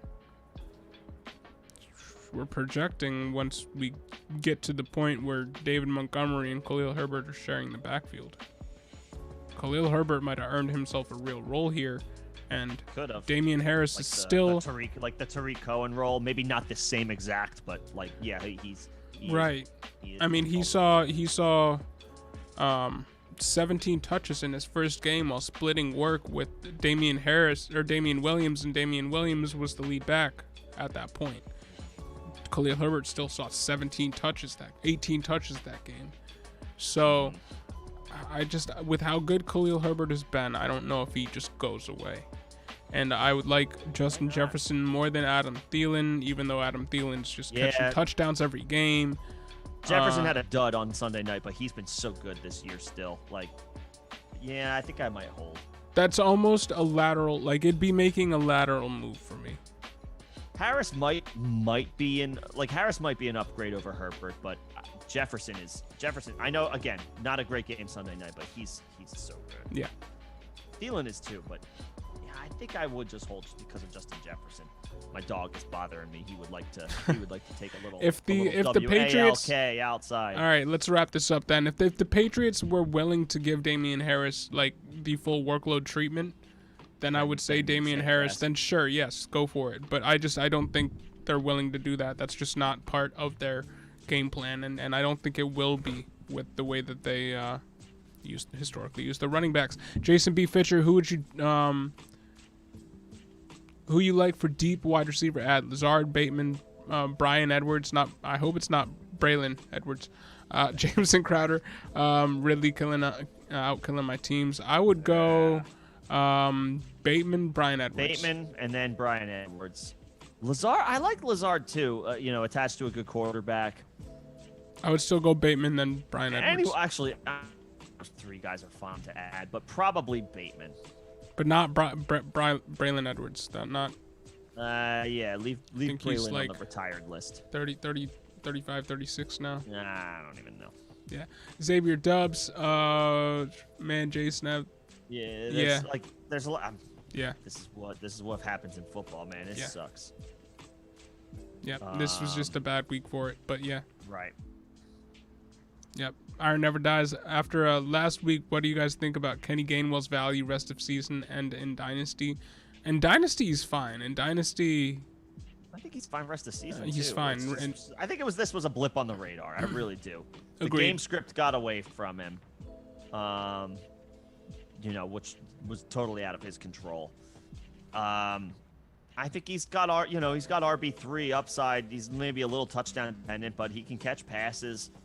The Eagles, the Eagles like him. They have been using him. Obviously, they didn't use him this past week, really. But again, I think that was a little bit of game script. He was kind of just phased out, and it had nothing to do with him. Like he's not in a doghouse or anything like that. I think he's fine rest of the season. And Dynasty, he's still got plenty of value. Yep, agreed. Theo Von Miller, I do not pay attention to baseball. Sorry, bro. I think the Braves are good. They only need one. It's game 6, so the Braves are up 3-2. They only need to win one more. The Astros would need to win both games at home. I think the Braves are going to get one of the two. I'm the only Dominican out here who doesn't like baseball. Sorry, my sports football. Gotta stick with it. I think the Braves are going to bring it home. I like the name of the Brewers. They got a nice name. Jason B. Fisher, I have teams where half my roster is out and on IR at this point. Yeah, bro, me too. Yeah, man. It's just like, you gotta navigate the wire, maybe make a trade or two. Yeah, it's tough. I know. Yo, I remember you saying that you traded Ramsey for Gronk when he got injured, and we said, maybe not something you should be doing because we were expecting Gronk to come back and be a top 10 tight end again, top 5 option maybe. He's back to being injured, and your Ramsey looking pretty good right now. So, victory lap for you, I guess, because we got to take the L on that one. Take the dub on that one. Lenny for CMC? Is at what point would you be into CMC? Is Lenny the... That's a decent benchmark. I just don't know if I could trust McCaffrey. I know what McCaffrey can do. I know what he has done. I don't know if he will continue to do it. That's not a bad benchmark though. Like if you were able to get McCaffrey for Fournette. Now if Fournette's your best running back right now, then maybe not. But if you've got if you've got another anchor that you're hanging your hat on at running back, then sure. Then I would be fine. Then I would be fine with it. Yeah, I guess I would too. Then I would be fine with it. Crazy that we're there. Lenny for CMC. In claiming Peterson, who best to drop? This is the last one we're going to do tonight, folks, before we sign off. But thank you for everybody for joining us. Thank you for everybody that's here.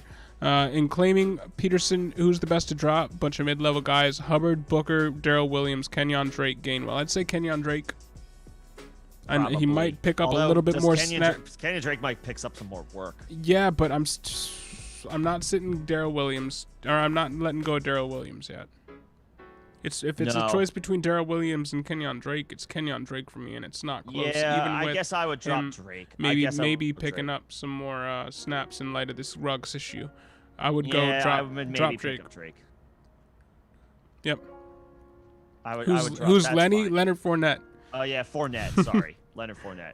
That might be the benchmark for trading and acquiring Christian McCaffrey at this point for me. Okay, and I said that was the last trade. Theo Von Miller. I know you're playing Dynasty. What do you do with Laviska? You just scooped up Agnew. Trade Laviska.